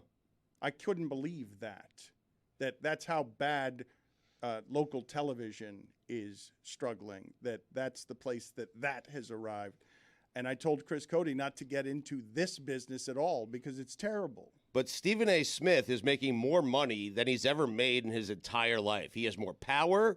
He has more of everything than he's ever had in his entire life. You want him to give that up because of journalism? Like, get out of here. I believe you can do both. You're being very How? You're being very absolute about this. First of all, he does. He Right. does reporting, does journalism. He is very credible. When he gives information, it's not like Skip Bayless giving information. There is a difference. Skip Bayless also allegedly a journalist, but he's been contaminated by this thing and distorted by it in ways that are even more poisonous because he doesn't do any reporting anymore. Like, he doesn't talk to people in a way that's informed. Stephen A. actually goes to things, has relationships, and certainly when he's talking about basketball, if Stephen A. gives you information that's not opinion, you trust that it's informed. No doubt. But every time he does that show, Dan, every single episode, his journalistic integrity, it shreds away. Little by little, piece by piece, it just does. He is doing a debate show debating the most ridiculous topics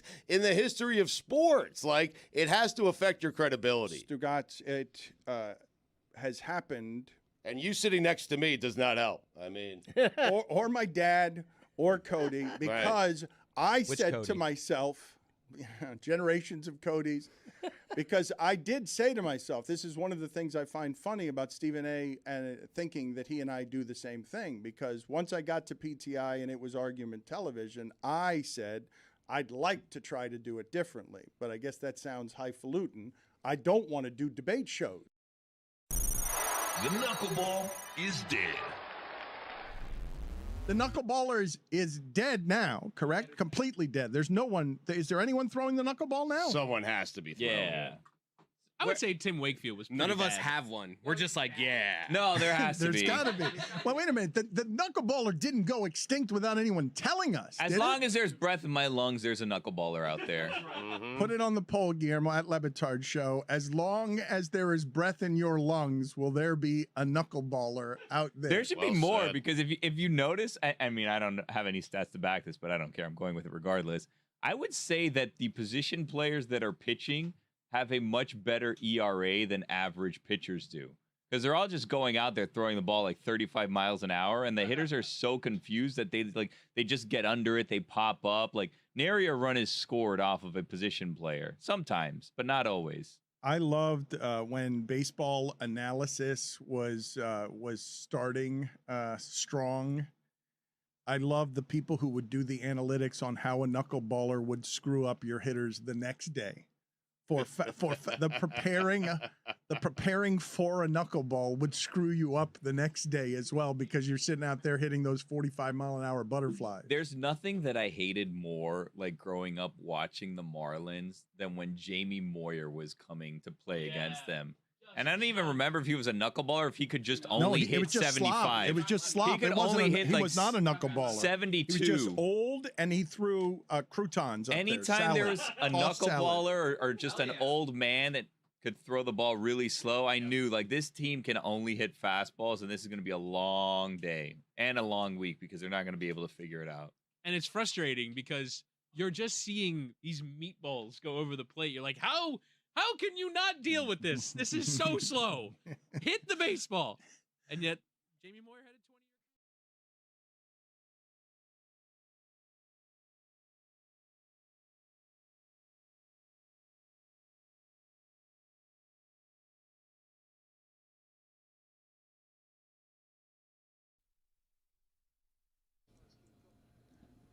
So, of course, I have all of my football analysis wrong because I am feeding into the drama of the Eagles and the Chiefs when Stafford's got 24 touchdowns and 0 interceptions over the last 6 weeks of football. And the Rams have sort of perfected what Daniel Jones isn't exactly going to travel with on the road. Everyone knows that unless I'm making it like 0 degrees in the cold, that Stafford can bring that offense and 9 completions to Puka wherever it is that traveling circus goes. Wasn't Stafford's career almost over in training camp when they thought he couldn't play because he has a bad back? I thought he was going to the Giants. Didn't Diana Rossini said that was a real thing.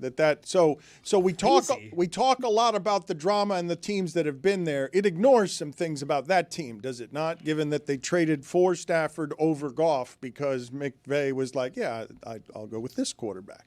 That quarterback is going to make me lose to Brady 13-3 in a Super Bowl that Belichick won for Brady. And by the way, they lost one of the best defensive players in league history 2 years ago. Yeah. And their defense is great. They are great at all the things. They're a great organization. Look, McVay had one of the rarest of coaching and broadcasting opportunities before Tom Brady got the $375 million with the streaming service money and the broadcasting explosion.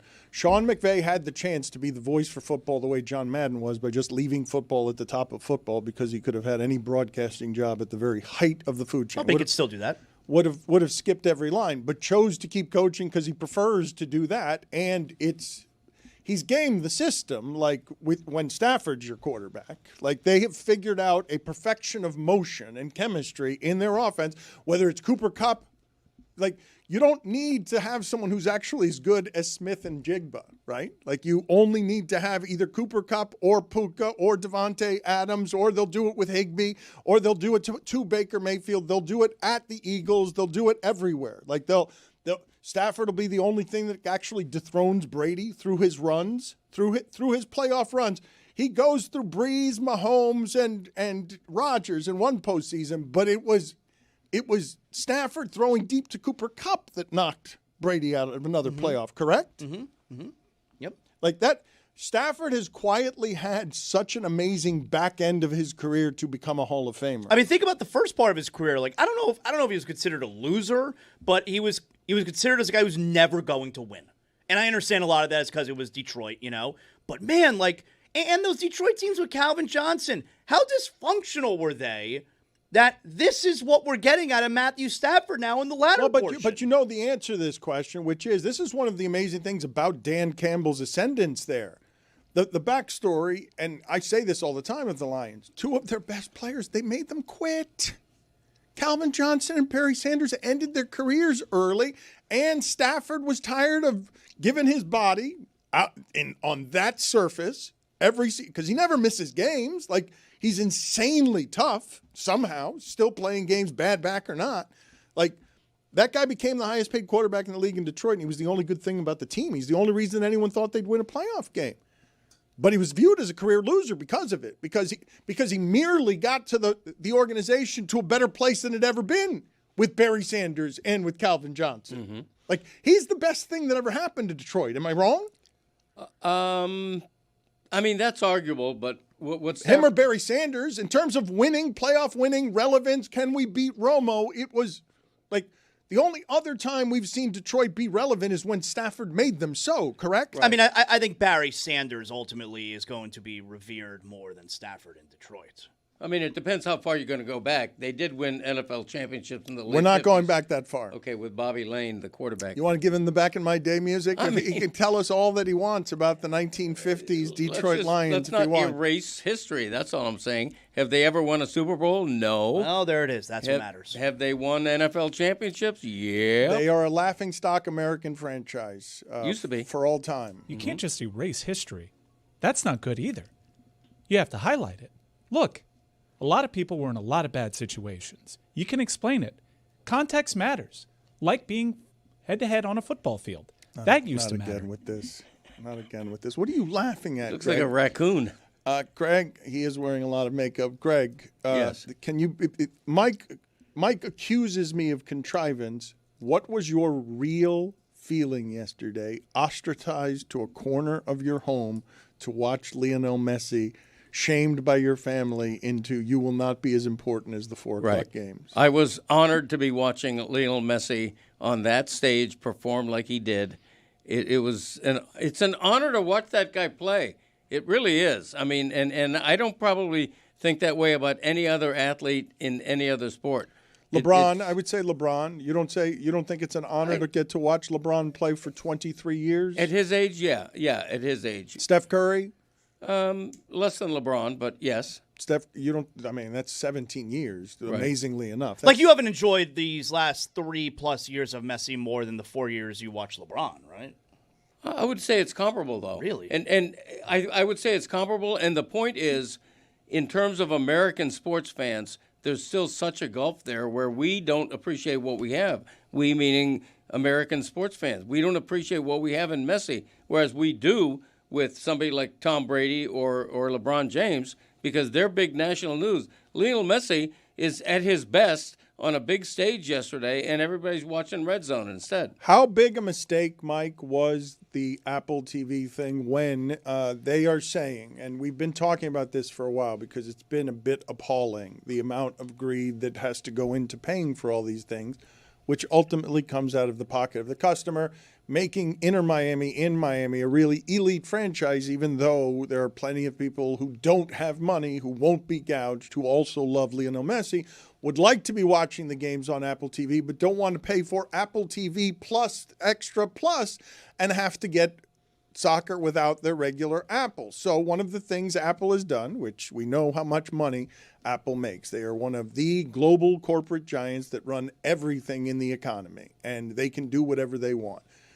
How bad a mistake was it to have Lionel Messi telling this part of his story this gracefully and not have the attendant support around it so that it's accessible to people who can't get over the paywall to see the story told, to have the broadcasters frame the relevance of the event?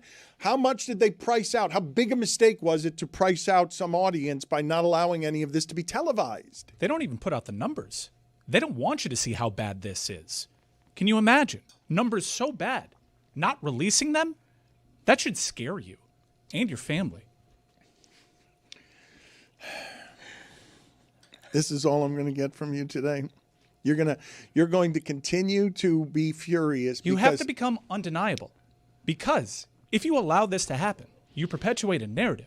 You're not doing anything about it. Then you're stuck with it. And so is your family. That's wrong. Have you seen these polls? While the narrative is around the committee, the pollsters are getting off easy. Let's do The funniest thing coaches from the are sports getting off weekend, easy. please. I've seen some of these pollsters. Did you know one of them is Israel Gutierrez? Whoa. Oh, don't do this. We should get a hold of Israel. We should offer him more money. Don't do this. I'm suggesting we pay Israel. We continue to pay Israel.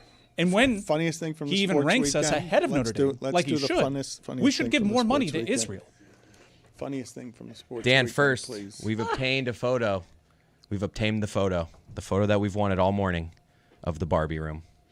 Oh, thank you. So you're going someplace else with the show than I was? No, we can go to funniest thing, but I knew that as soon as we got this photo, you'd want to know. You did know this, and there it is. So let's take a look at where it is. Greg Cody was watching Messi in the exercise room. There is a photo of Greg Cody in the corner there, not surprisingly. A photo of a dog, some family photos. Looks just like Jumpin' Charlie, that dog. It is. It is. I think we can say, do I have this wrong? Please tell me I have this wrong. This is an old person's view of a room a granddaughter should have. My childhood bedroom right here. Appears to be a dog dressed as a general. It is. This is concerning. And it's wrong. And woke. And gay. Zaslow, Tony is not the best judgment, and I'm having a difficulty wrangling the show today. And Tony has suggested that he wants to do his top 5 earlier than he usually does. The thing that's been happening with his top 5s is he does them Tuesday, Wednesday, last week, Thursday. Everything's been chewed up. Everything is no good because it's already been said. He's got no new thoughts on a Thursday, but now he's decided to do this from a Metro mover. He is using public transportation in Miami. I don't trust the Wi-Fi. He does. So let's see what we've got, Tony. He told me you're ready. We've got the video now. You're on public transportation. Yes. Let's do it. Tony's top 5. Dano, we are live here from the Metro mover. No delay at all. Going down right now. We are literally moving right now. And no, I was actually in delay because I didn't want the cop to come and stop me. So I think we're trying to hide from the cop real quick. So I only have 5, okay? No OLI. We're going to go straight to it. Why If you would want, a I can cop rattle off bother a you? couple Why hundred- does it sound like you feel like you're doing something illegal, like you're Yeah. being watched? You think you have to have a license to do this? He's just going to ask him for documentation. Oh, he's And look coming, at his he's coming, he's skin. coming. You see him right there? You saw him? You saw him? He's right there. Number 5. Okay. No, my issue is that number 5. Yo, JJ McCarthy sucks. Okay, you guys thought he put one good quarter together, and you guys think a quarterback's just come into the league who's been hidden by Jim Harbaugh, Sucker. national champion. What? He's a sucker. Let me remind the people really quick that Tony's Top 5 is presented by Smirnoff, the official vodka sponsor of the National Football League. Smirnoff, please drink responsibly. The Smirnoff Company, New York vodka, 40% alcohol by volume. Tony, I love how you're doing this, where you're looking around. You seem like you're suspicious. You're giving off is not a joke. suspicion. Yes. What? So somebody's going to stop you. No, you've got to do this. You're probably doing something illegal. Number 4. Number 4, nice story, but the Bucks are cooked. So that's it. So Carolina's going to win the division. So I said they're cooked right now, Dan. their I think it's season was too many done injuries. 5 weeks ago. So Another bad Carolina's team. going to win the division. I've never seen Tony scared before. Yeah, he looks a little scared. Well, because he's out in the wild. Look, there are ICE agents around. Guys, we're moving fast, by the way. brown. We're moving fast. I don't know if you guys can see that. It's more of like I need to make sure that I got a good base because this thing can stop and I can fly like 6 feet back that way. Yes, This thing is no well, joke. Yes, well, you should be holding on. Why don't you just hold on to a rail because you're too much of a man? Number 3. No, because I need my hands. Number 3. Is Jahmyr Gibbs better than Barry Sanders? I'll let you guys think about and chew that for a second. Okay, so what did he have? Like 260 scrimmage yards Yeah, a lot. yesterday? Yeah, he's really good. It feels like he might be better than Barry. Yeah. Okay, very Hold on, good. I gotta make sure. I gotta pretend like I'm not doing it, guys. Hold on. That is so disrespectful what He's right you just behind said. Look, Anyone else rooting for him to get kicked off? No, what I'm rooting for is somebody to punish him for that take. Like, that is terrible to say Jahmyr Gibbs is Barry Sanders. Like, this shows you don't know anything about anything. Lobos tried to acquire Gibbs in a trade. Number 2. People must be so Number confused. 2. They are very confused. Number 2. We need a new wing of the Pro Football Hall of Fame, just named Gunslingers, in which Jameis Winston is first ballot. Gunslinger I Hall like of it. Fame wing. I like it. I Gun mean, wingers. Look, his open field stiff arm, how great was that play? And a spin. The Giants screwing around, throwing to Jameis Winston in the open field, covered. He got a 50-50 ball, and then he stiff-armed and spun into the end zone. It might be the best play of the season. It was so cool. And then he did the dice celebration. It was the greatest moment of yesterday. It was. Number 1, Tony. Really quick on Jameis Winston. He's never going to make it anywhere near any sort of Hall of Fame. But, like, what he does on a day in and day out, week in and week out, game in and game out basis should be celebrated. Okay? We need to have some sort of celebration of Jameis Not Winston day in and for his day out. on-field play. No, just Sundays. Just Oh, Sundays. you're not there in the locker room. Maybe an You're not occasional there Thursday in the night. locker room. You don't know what he's doing. Well, That guy's the You don't know what worst. he's doing in that locker room. Oh, shut up, George. No. Number 1. You shut up. You take that back. Pack it up. No, you shut up. No, My no, bad. you I shut up. I take that back. I take that part. I take that part back. I take the shut up back. I'm sorry. No, you shut up. Hold on. They're stopping the train, guys. Hold on. I got to make sure that. Hold on. Oh, the guy's right there. Here comes Hold Ice. up. Police officer? He's right behind me. Hold up. Police Hold up. officer? Yeah, he's a police guy. Oh, they opened the doors I think again. You have to Oh, have a license. Okay, you gotta, Shut up for a second. Number 1, Tony. You want Turn to around. whisper Show him. to Show us? the police officer over my shoulder. No, you want to whisper? Yeah, number 1. Number 1. Hold on. Oh, Number he's 1. gonna get in trouble. Pack it up. I've seen all there is to see. Give Matthew Stafford the MVP and close up shop. We're done. He's the MVP of the season. We're done. No more MVP talk. Stafford's the MVP. It's over. There's a dog on the train. I love the cops this. are looking for I wanna people do it with here every cameras. They week. just said it on All right, now. all right. We'll do it next week as No, well. I don't We'll wanna see if do we- it here every week. Yes, we should. Yes, you. No. Like you, a little bit scared, a little bit less confident than usual. That's a good character. I want to do this more often. You see him? You see It's him? public transit. Yeah, you're scared. You're not. You're doing illegal things. This is not allowed. You have to have a I license. could be arrested. Yes, that's correct. All right. See you This later. thing's also hauling ass, by the way. Where are you All right, going? later. You look I don't somehow know. less brown than Mike. He doesn't know where he goes. He doesn't know where the public transit goes. He's going all over downtown Miami. Let's get to funniest thing from the sports weekend. I don't want to go to you, Mike. What do you want? He What do you looks want so to do? stupid. What are you doing? What I want. It's an interesting way to frame things. What I want is the truth. What I want is head-to-head to matter. We're obsessing over the wrong things. Strength of schedule, strength of record. They talk about eye test. Miami passes the eye test. Miami is the hottest quarterback in the nation. They're playing their best football in November. Yet people don't want to talk about that. That's wrong. It's unjust. It should scare you. It's woke. Let's do the funniest thing And- from the sports weekend, please. Gay. Again. Hey, people, tell us what in the sport made you laugh hardest this weekend. It is a segment we call What Made You Laugh This Weekend. Ha ha ha! Jeremy? Dan, I don't know if you were watching the Cleveland game, but Jerry Jeudy was running around with probably the most confidence I've ever seen, holding the ball away from his body in a way that makes you think, oh, this is going to be a fumble, isn't it? And then before you could get that thought out, here comes the punch, so far away from his body that it didn't even matter, Zaslow. Look, stop tweeting at me, do I know about that landman? It's nonstop. It's nonstop tweets, do I know about that landman? And let me make something perfectly clear here. I don't have a problem with punching the football to create a fumble. I have a problem when you punch and you miss the football and punch a player. That, to me, doesn't seem like it should be a legal play. But all in all, stop asking me if I know about that landman. I know about that landman. Got an extension, didn't he? Yeah. That's my mentions were chaos this weekend because he got an extension. Look, you're publicly anti-landman, or you're publicly anti-supporting the punching of landman when he runs around there just punching people and causing footballs to come flying out. It seems like a valuable resource to have in that sport. Yeah, just all I'm saying is punching players during play shouldn't be allowed. Yeah, worse than the tush push. Controversial take. How are we enjoying all the permutations of changed 60-yard plays off the tush push now, where Mark Andrews is rumbling through your open field, where the only big plays, that was 15 games the Browns had gone without a 50-yard pass. The only big giant plays you get in these games where Daniel Jones can't get the ball 20 yards downfield is tush push derivative, is some sort of fakey play that allows you to run in the open field. Yeah, terrible, fraudulent disgrace to the NFL. I am glad the Browns won, though, because I picked the Browns. We went 13-1 Wait a minute. last weekend. Wait a minute. And we also had Dallas Did you see as what an he just outright did upset. there? Did you see what? Yeah, I asked you a question about a play, and you said disgrace to the league, and you just wanted to get how good you were on your picks. Well, it was a poor question, and everybody's wondering what I meant, how I finished with my picks.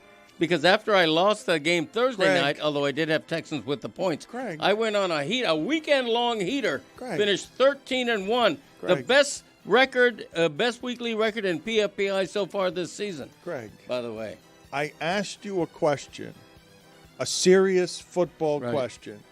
You did the lazy, it's a disgrace, it's an embarrassment, and then went straight to telling us how you went 13-1 on your picks this week, and it wasn't against the spread, just overall. Yeah, 13-1. Congratulations. You beat the Lions to beat the Giants. Congratulations. What was the one you lost? There were Buffalo, Houston, although I did have Texans with the points.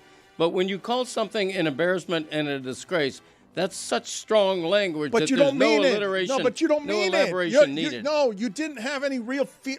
No, it's the an tush- embarrassment and a disgrace that there are 60 yards runs off of the permutation of the tush push. Yes. It's an embarrassment and Yes. a disgrace. Correct. Correct. The NFL should ban it all. They should ban it all, including the punch. You know, I mean, when Zaz is right, I agree with him. You know, Jay-Z had that one right. I agreed with him. He called you Jay-Z? It's whatever. He calls you Jay-Z as if Yeah. you're chummy? It's whatever. You know. Mike, what was the funniest thing from the sports weekend? Have you seen this? The AP poll came out, and pollsters are ranking Notre Dame ahead of Miami, citing that Notre Dame looks like a totally different team since they played and lost to Miami. Where I come from, that success should also be attributed to Miami. That's right. Notre Dame's success is Miami's success. It's a tiebreaker. And it's woke. Don't do this again. What was gay? The funniest thing from the sports weekend, Chris? LSU had senior night, and Brian Kelly, who was let go earlier this season, his son plays for LSU and was a senior, and he celebrated. He paid respect to his dad. We're going to play a video here. And one of those seniors is Brian Kelly's son. This is Kenzel Kelly coming out pregame. Pay special attention to that T-shirt he's got underneath his jersey. Go Tigers! Long live BK! Long, free my boy! Free my boy BK! You know who? You ever call your dad your boy? No, never did. That's him. Yeah, on his shirt it said "Free my boy BK," and he was showing it, and it's just like everything awkward. I didn't understand how it is this weekend. The reports around this were that LSU goes to refire Brian Kelly. They finally fired him based on his lawsuit because he's suing them because he doesn't think he's going to get all his money back. So this is his son doing a freedom march on behalf of his boy, his father, who's never been like free my boy Greg, who's owed $54 million. Long live BK. He died? Burger King? What does that mean? Brian Kelly. Brian Kelly, Greg. I know, Have you I'm not? kidding. Okay. It's just a joke. Because Do you- most do- people, do you when think you could've when made they a hear good one? BK, A good one? most people, when they hear BK, think of Burger King before they would think of Brian Kelly. Plus, does his son ever play? Or is he one of those? Why did you give Jonathan Zaslow Jay-Z? Because most people wouldn't think Jay-Z when they look at Jonathan Zaslow. I think that's a fitting nickname that I just bestowed upon him. You think You're I could welcome. catch on? Yeah, I do. Do you like it? Embrace it. It's fine. Okay. See? That's an Haven't embrace. Giving it a ton of thought. Okay. The college football stories of the weekend that grabbed your attention. I don't know what it is that you made of the games from this weekend because the top 10 has asserted itself, as Yes. we mentioned during the local hour. Although I do think most people listening to this would say, I don't know if Oregon's good. I don't know who's good. I don't know if anyone is great. I know the SEC isn't as good as I thought they Have were. you seen that? Brian Oregon- Kelly's son had 0 tackles this season. Yeah, he Oregon's looks like best a win. walk-in. Yeah. Oregon's I had best the win same number. is against who? USC? Who's USC beaten? That's not a good team. However, that's held up as Notre Dame's best win. This is wrong. It's bad. It's woke. And gay. Did you say that Brian Kelly's son looked like a walk-in?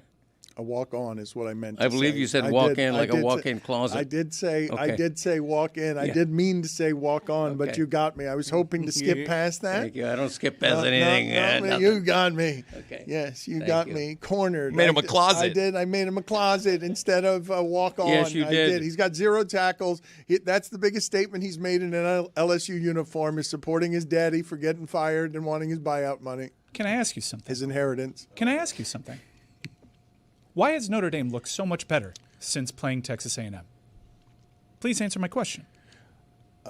Because they beat Syracuse 70-7, and UM played Syracuse and didn't beat Syracuse like that. They destroyed them. Why does that matter? They didn't play. NC State played Notre Dame. Notre Dame was up 10-7 at half. NC State hadn't crossed the 50 when they played Miami at halftime. You're going to do transitive property The again? trans issue does matter. But I'm just asking you a blatant question. Why has Notre Dame looked so good since playing Texas A&M and Miami? Can I do funniest thing from the I'm asking sports you a weekend, question. please? I know You're trying to avoid you've it. been asked. This is I'm not- concerning. I have not been trying to avoid You should be your confronted question. with the truth. You can't kick me out. Minor For penalty, just 2 minutes asking? for adding nothing. This is communism. I'm sorry This to is do wrong. this to you. This is woke. Don't do it again. Don't do it again. Don't do it again. Don't. Out. Out. Minor penalty, 2 minutes for verbal diarrhea. Don't do it. I'm gonna hold on. Don't do it. Don't. Minor penalty, 2 minutes. Fork came out of your mouth.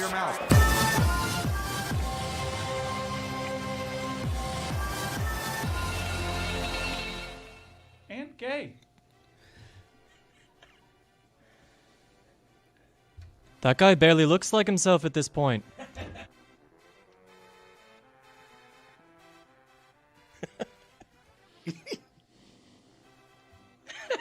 Dan, what's your funniest thing? Theo Vaughn walking out with Diego Pavia's mom? That's evidently a real relationship. Mike says it's. I don't know. I think they're doing a bit, but it's been a thing all year that he's been jokingly. The Vanderbilt quarterback Diego Pavia had senior night, and Theo Vaughn walking out with him was interesting.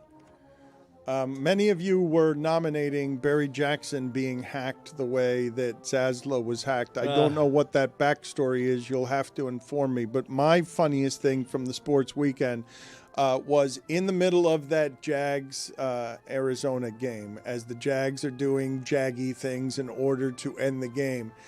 Arizona's driving down the field with Jacoby Brissett at the end of the game. There are no timeouts. They've got less than a minute left. They throw the ball to Michael Wilson. He catches the ball, gets up, spins the ball. They don't have timeouts. He's got to go retrieve the ball because there's a giant hurry, and they don't get 7 points because of how slow they were getting down the field and had to kick a field goal and then, of course, lose the game. And nobody will talk about that today.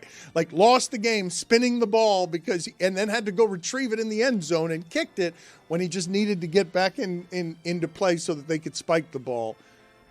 What are you pointing to, Chris Cody? I thought Zaslow wanted to give his funniest thing. I do. I want to give mine. Yeah, I mean, my funniest thing, I mean, it shouldn't be funny, but I guess I like not being the only one, is that Barry Jackson's Twitter account got hacked, okay? Like, there's something comforting to me that it's not just me. It seems like it's the same person who ended up hacking him because it's the same tweets. Why is the funniest thing from the sports weekend someone being hacked? Why is that? Why are you enjoying No, Barry, if you get hacked, Barry you want other people to get No, hacked. I just said, like, there's a comfort in me knowing that it wasn't just me. And I had to go 3 days. It was not fun. It was 3 days before I was able to get my account back. It was a whole mishigas in order to get control of my account back. But Friday night during my show on ESPN Radio, at the end of the show, live on the air, I recovered my account. That's right. I got it back. I am now master my domain once again. Barry Jackson, good luck. That's not cool of you to enjoy Barry Jackson's misery there. I'm not enjoying his misery. I'm enjoying that I'm not the only one. It's one sucker to another. No, this is... I'm not a sucker. When you get hacked, you want others to get hacked. It's the thing. Is it? Yeah. You don't want to be alone. You just want others to get hacked? It makes you feel better. It's like, okay, it can happen to anybody. Yeah, that's right. It could happen. If it happened to me, it could happen to you. But what is it? The violation of... I don't understand what you're doing where you would wish this misery upon someone else. I didn't wish it. It's 2.5 days of inconvenience to you, and then it happens to someone else, and you're happy that it happened? I didn't wish it. It just happened. It's not like I was saying, oh, my God, please, I hope that happens to Barry Jackson, too. And then it happened. No, that's not what happened at all. But it happened, and I'm like, oh, look at that. That's crazy. Happened to me, too. Greg, what was the funniest thing from the sports weekend? Well, first of all, I want to congratulate Barry Jackson because based on everything I've seen, that's a sweet new ride he's got thanks to that Bitcoin windfall. So good for you, Barry. The funniest thing from the sports weekend to me was that North Carolina loses on a last-minute field goal to make Bill Belichick officially bowl-in eligible. I love that. I just because of Jordan, I want ill on Bill Belichick this season. Because of Jordan? Yes, because of her domineering relationship and him allowing it to happen. Wait a minute. I want ill to befall Bill Belichick. On like just this season. Not Greg, right, not in general. I wish him no ill health. That's what you just said. Greg, can't you disguise it slightly better than that? You're saying because of that creepy relationship, I want him to forever lose. That's what you're saying. I wish ill of him this season. So when but it could be about any thousand of things. That's the one. It could be about for any thousands of reasons. Bill Belichick was a jerk to everybody for many, many years. Why would that be your top reason? Because when he's winning Super Bowls, he's got the veneer of genius to cover the jerkhood.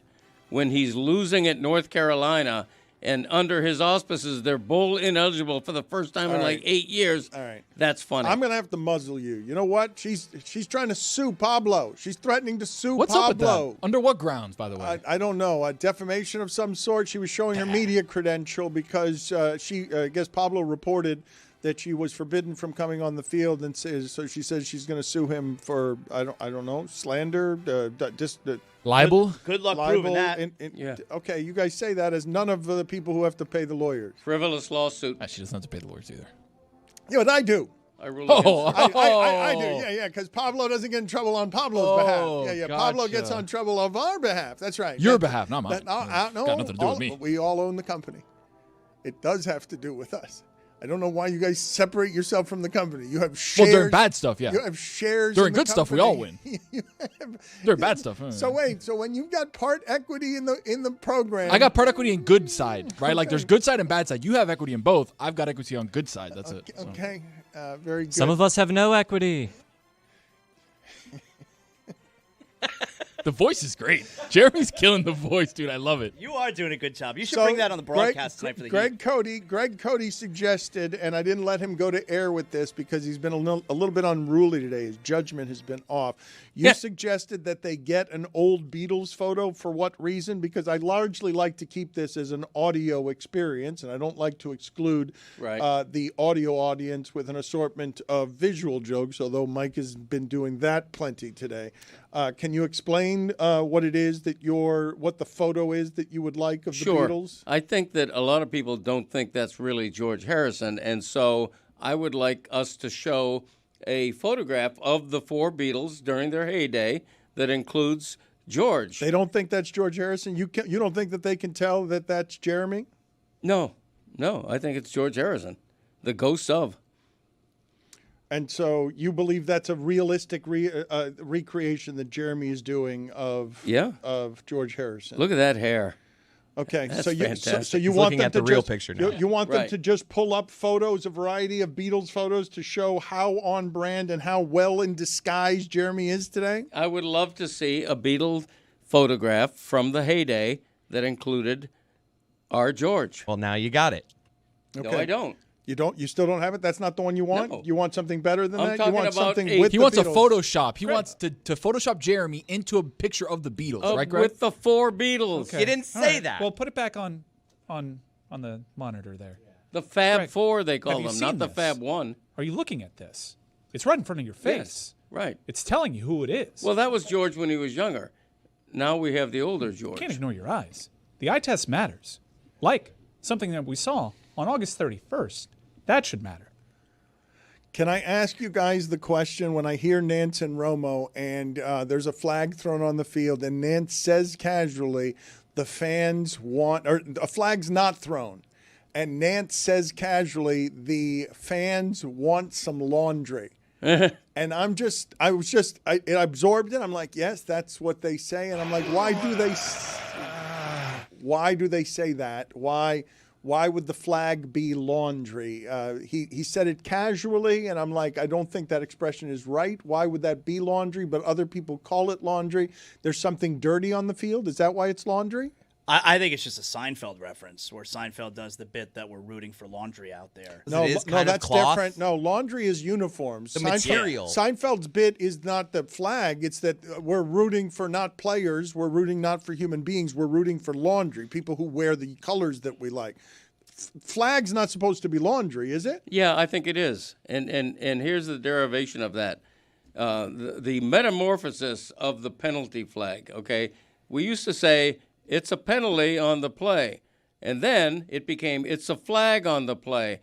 And then Al Michaels started saying, it's a marker. It's a marker on the play. He does? Yes, a marker. And now, I've never heard that. Now the slang is laundry. No, that's not the slang. I Yes, was it is. objecting to it. That's not the slang. That was what he would. You could look it up. You could look it up. Penalty, flag, marker, laundry. That's the evolutionary what chart. we're talking about. Yes. That's the evolutionary It's chart. like when you see that picture of the Homo sapien who. The evolutionary yes, chart. Yes, right. that's Yes. what I said. Okay. Did you hear that? Penalty, flag, marker, laundry. I don't think that's Why isn't there a accurate. heterosapien? I don't think that. Have that you is asked yourself accurate. that question? Don't do this again. Don't do this again. I'm just asking a question. How are you so orange? How are you so orange? Ever heard of the sun? How much have we spent on orange? You've The Orange infected. Bowl You've is inf- something that Miami should You've have an opportunity to infected play in. today's show with your University of Miami biases. It's this. I can't do this for a month with you. Quiet, Piggy.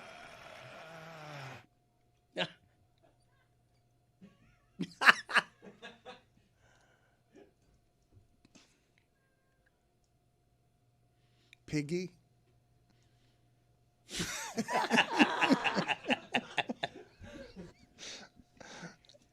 I can't do University of Miami whaling for a month. They're a good football team. Because you're carrying water for the opposition. Wow. It wasn't too long ago where we eliminated the computers because they devalued head-to-head.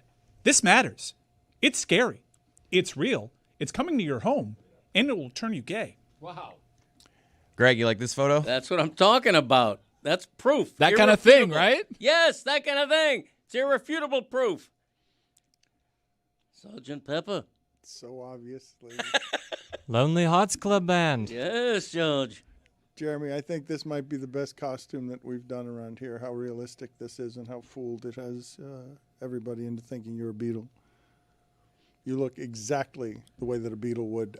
The Browns had Miami looks like a national champion. The Browns had not had a starting Have you seen quarterback this? win a game in 17 straight tries. A first-time starting quarterback. Shador is the first-time starting quarterback for the Browns to win a game in 17 tries. They should call him Shador. He gets it done, that guy. That's literally what they call him. Doer, you're saying? Shador. Shadoo-ER. Like a doer. Ooh, I don't like that. Doer. He gets it done. He's a doer. Yes. Just game. Getting it done. So D-O-dash-E-R instead of E-U-R. Yes, correct. Shadoo-er. Play the 49ers next week. We'll see how that goes. The 49ers, by the way, it seems like they did Ayuk dirty. Anyone want to talk about that? No? Just moving on? Just taking away his Voided the contract. See ya. No, guaranteed nothing. Nothing is guaranteed. What do you mean? Your body's breaking? Get out of here. We keep your money. Yeah, we're good with that? Okay, good. Didn't like it when I saw it. I was like, ooh, fully voided. Super dirty. Been hurt Super all year. dirty. Have you seen this? It's not the only injustice there is in sports. There's one happening right under your noses.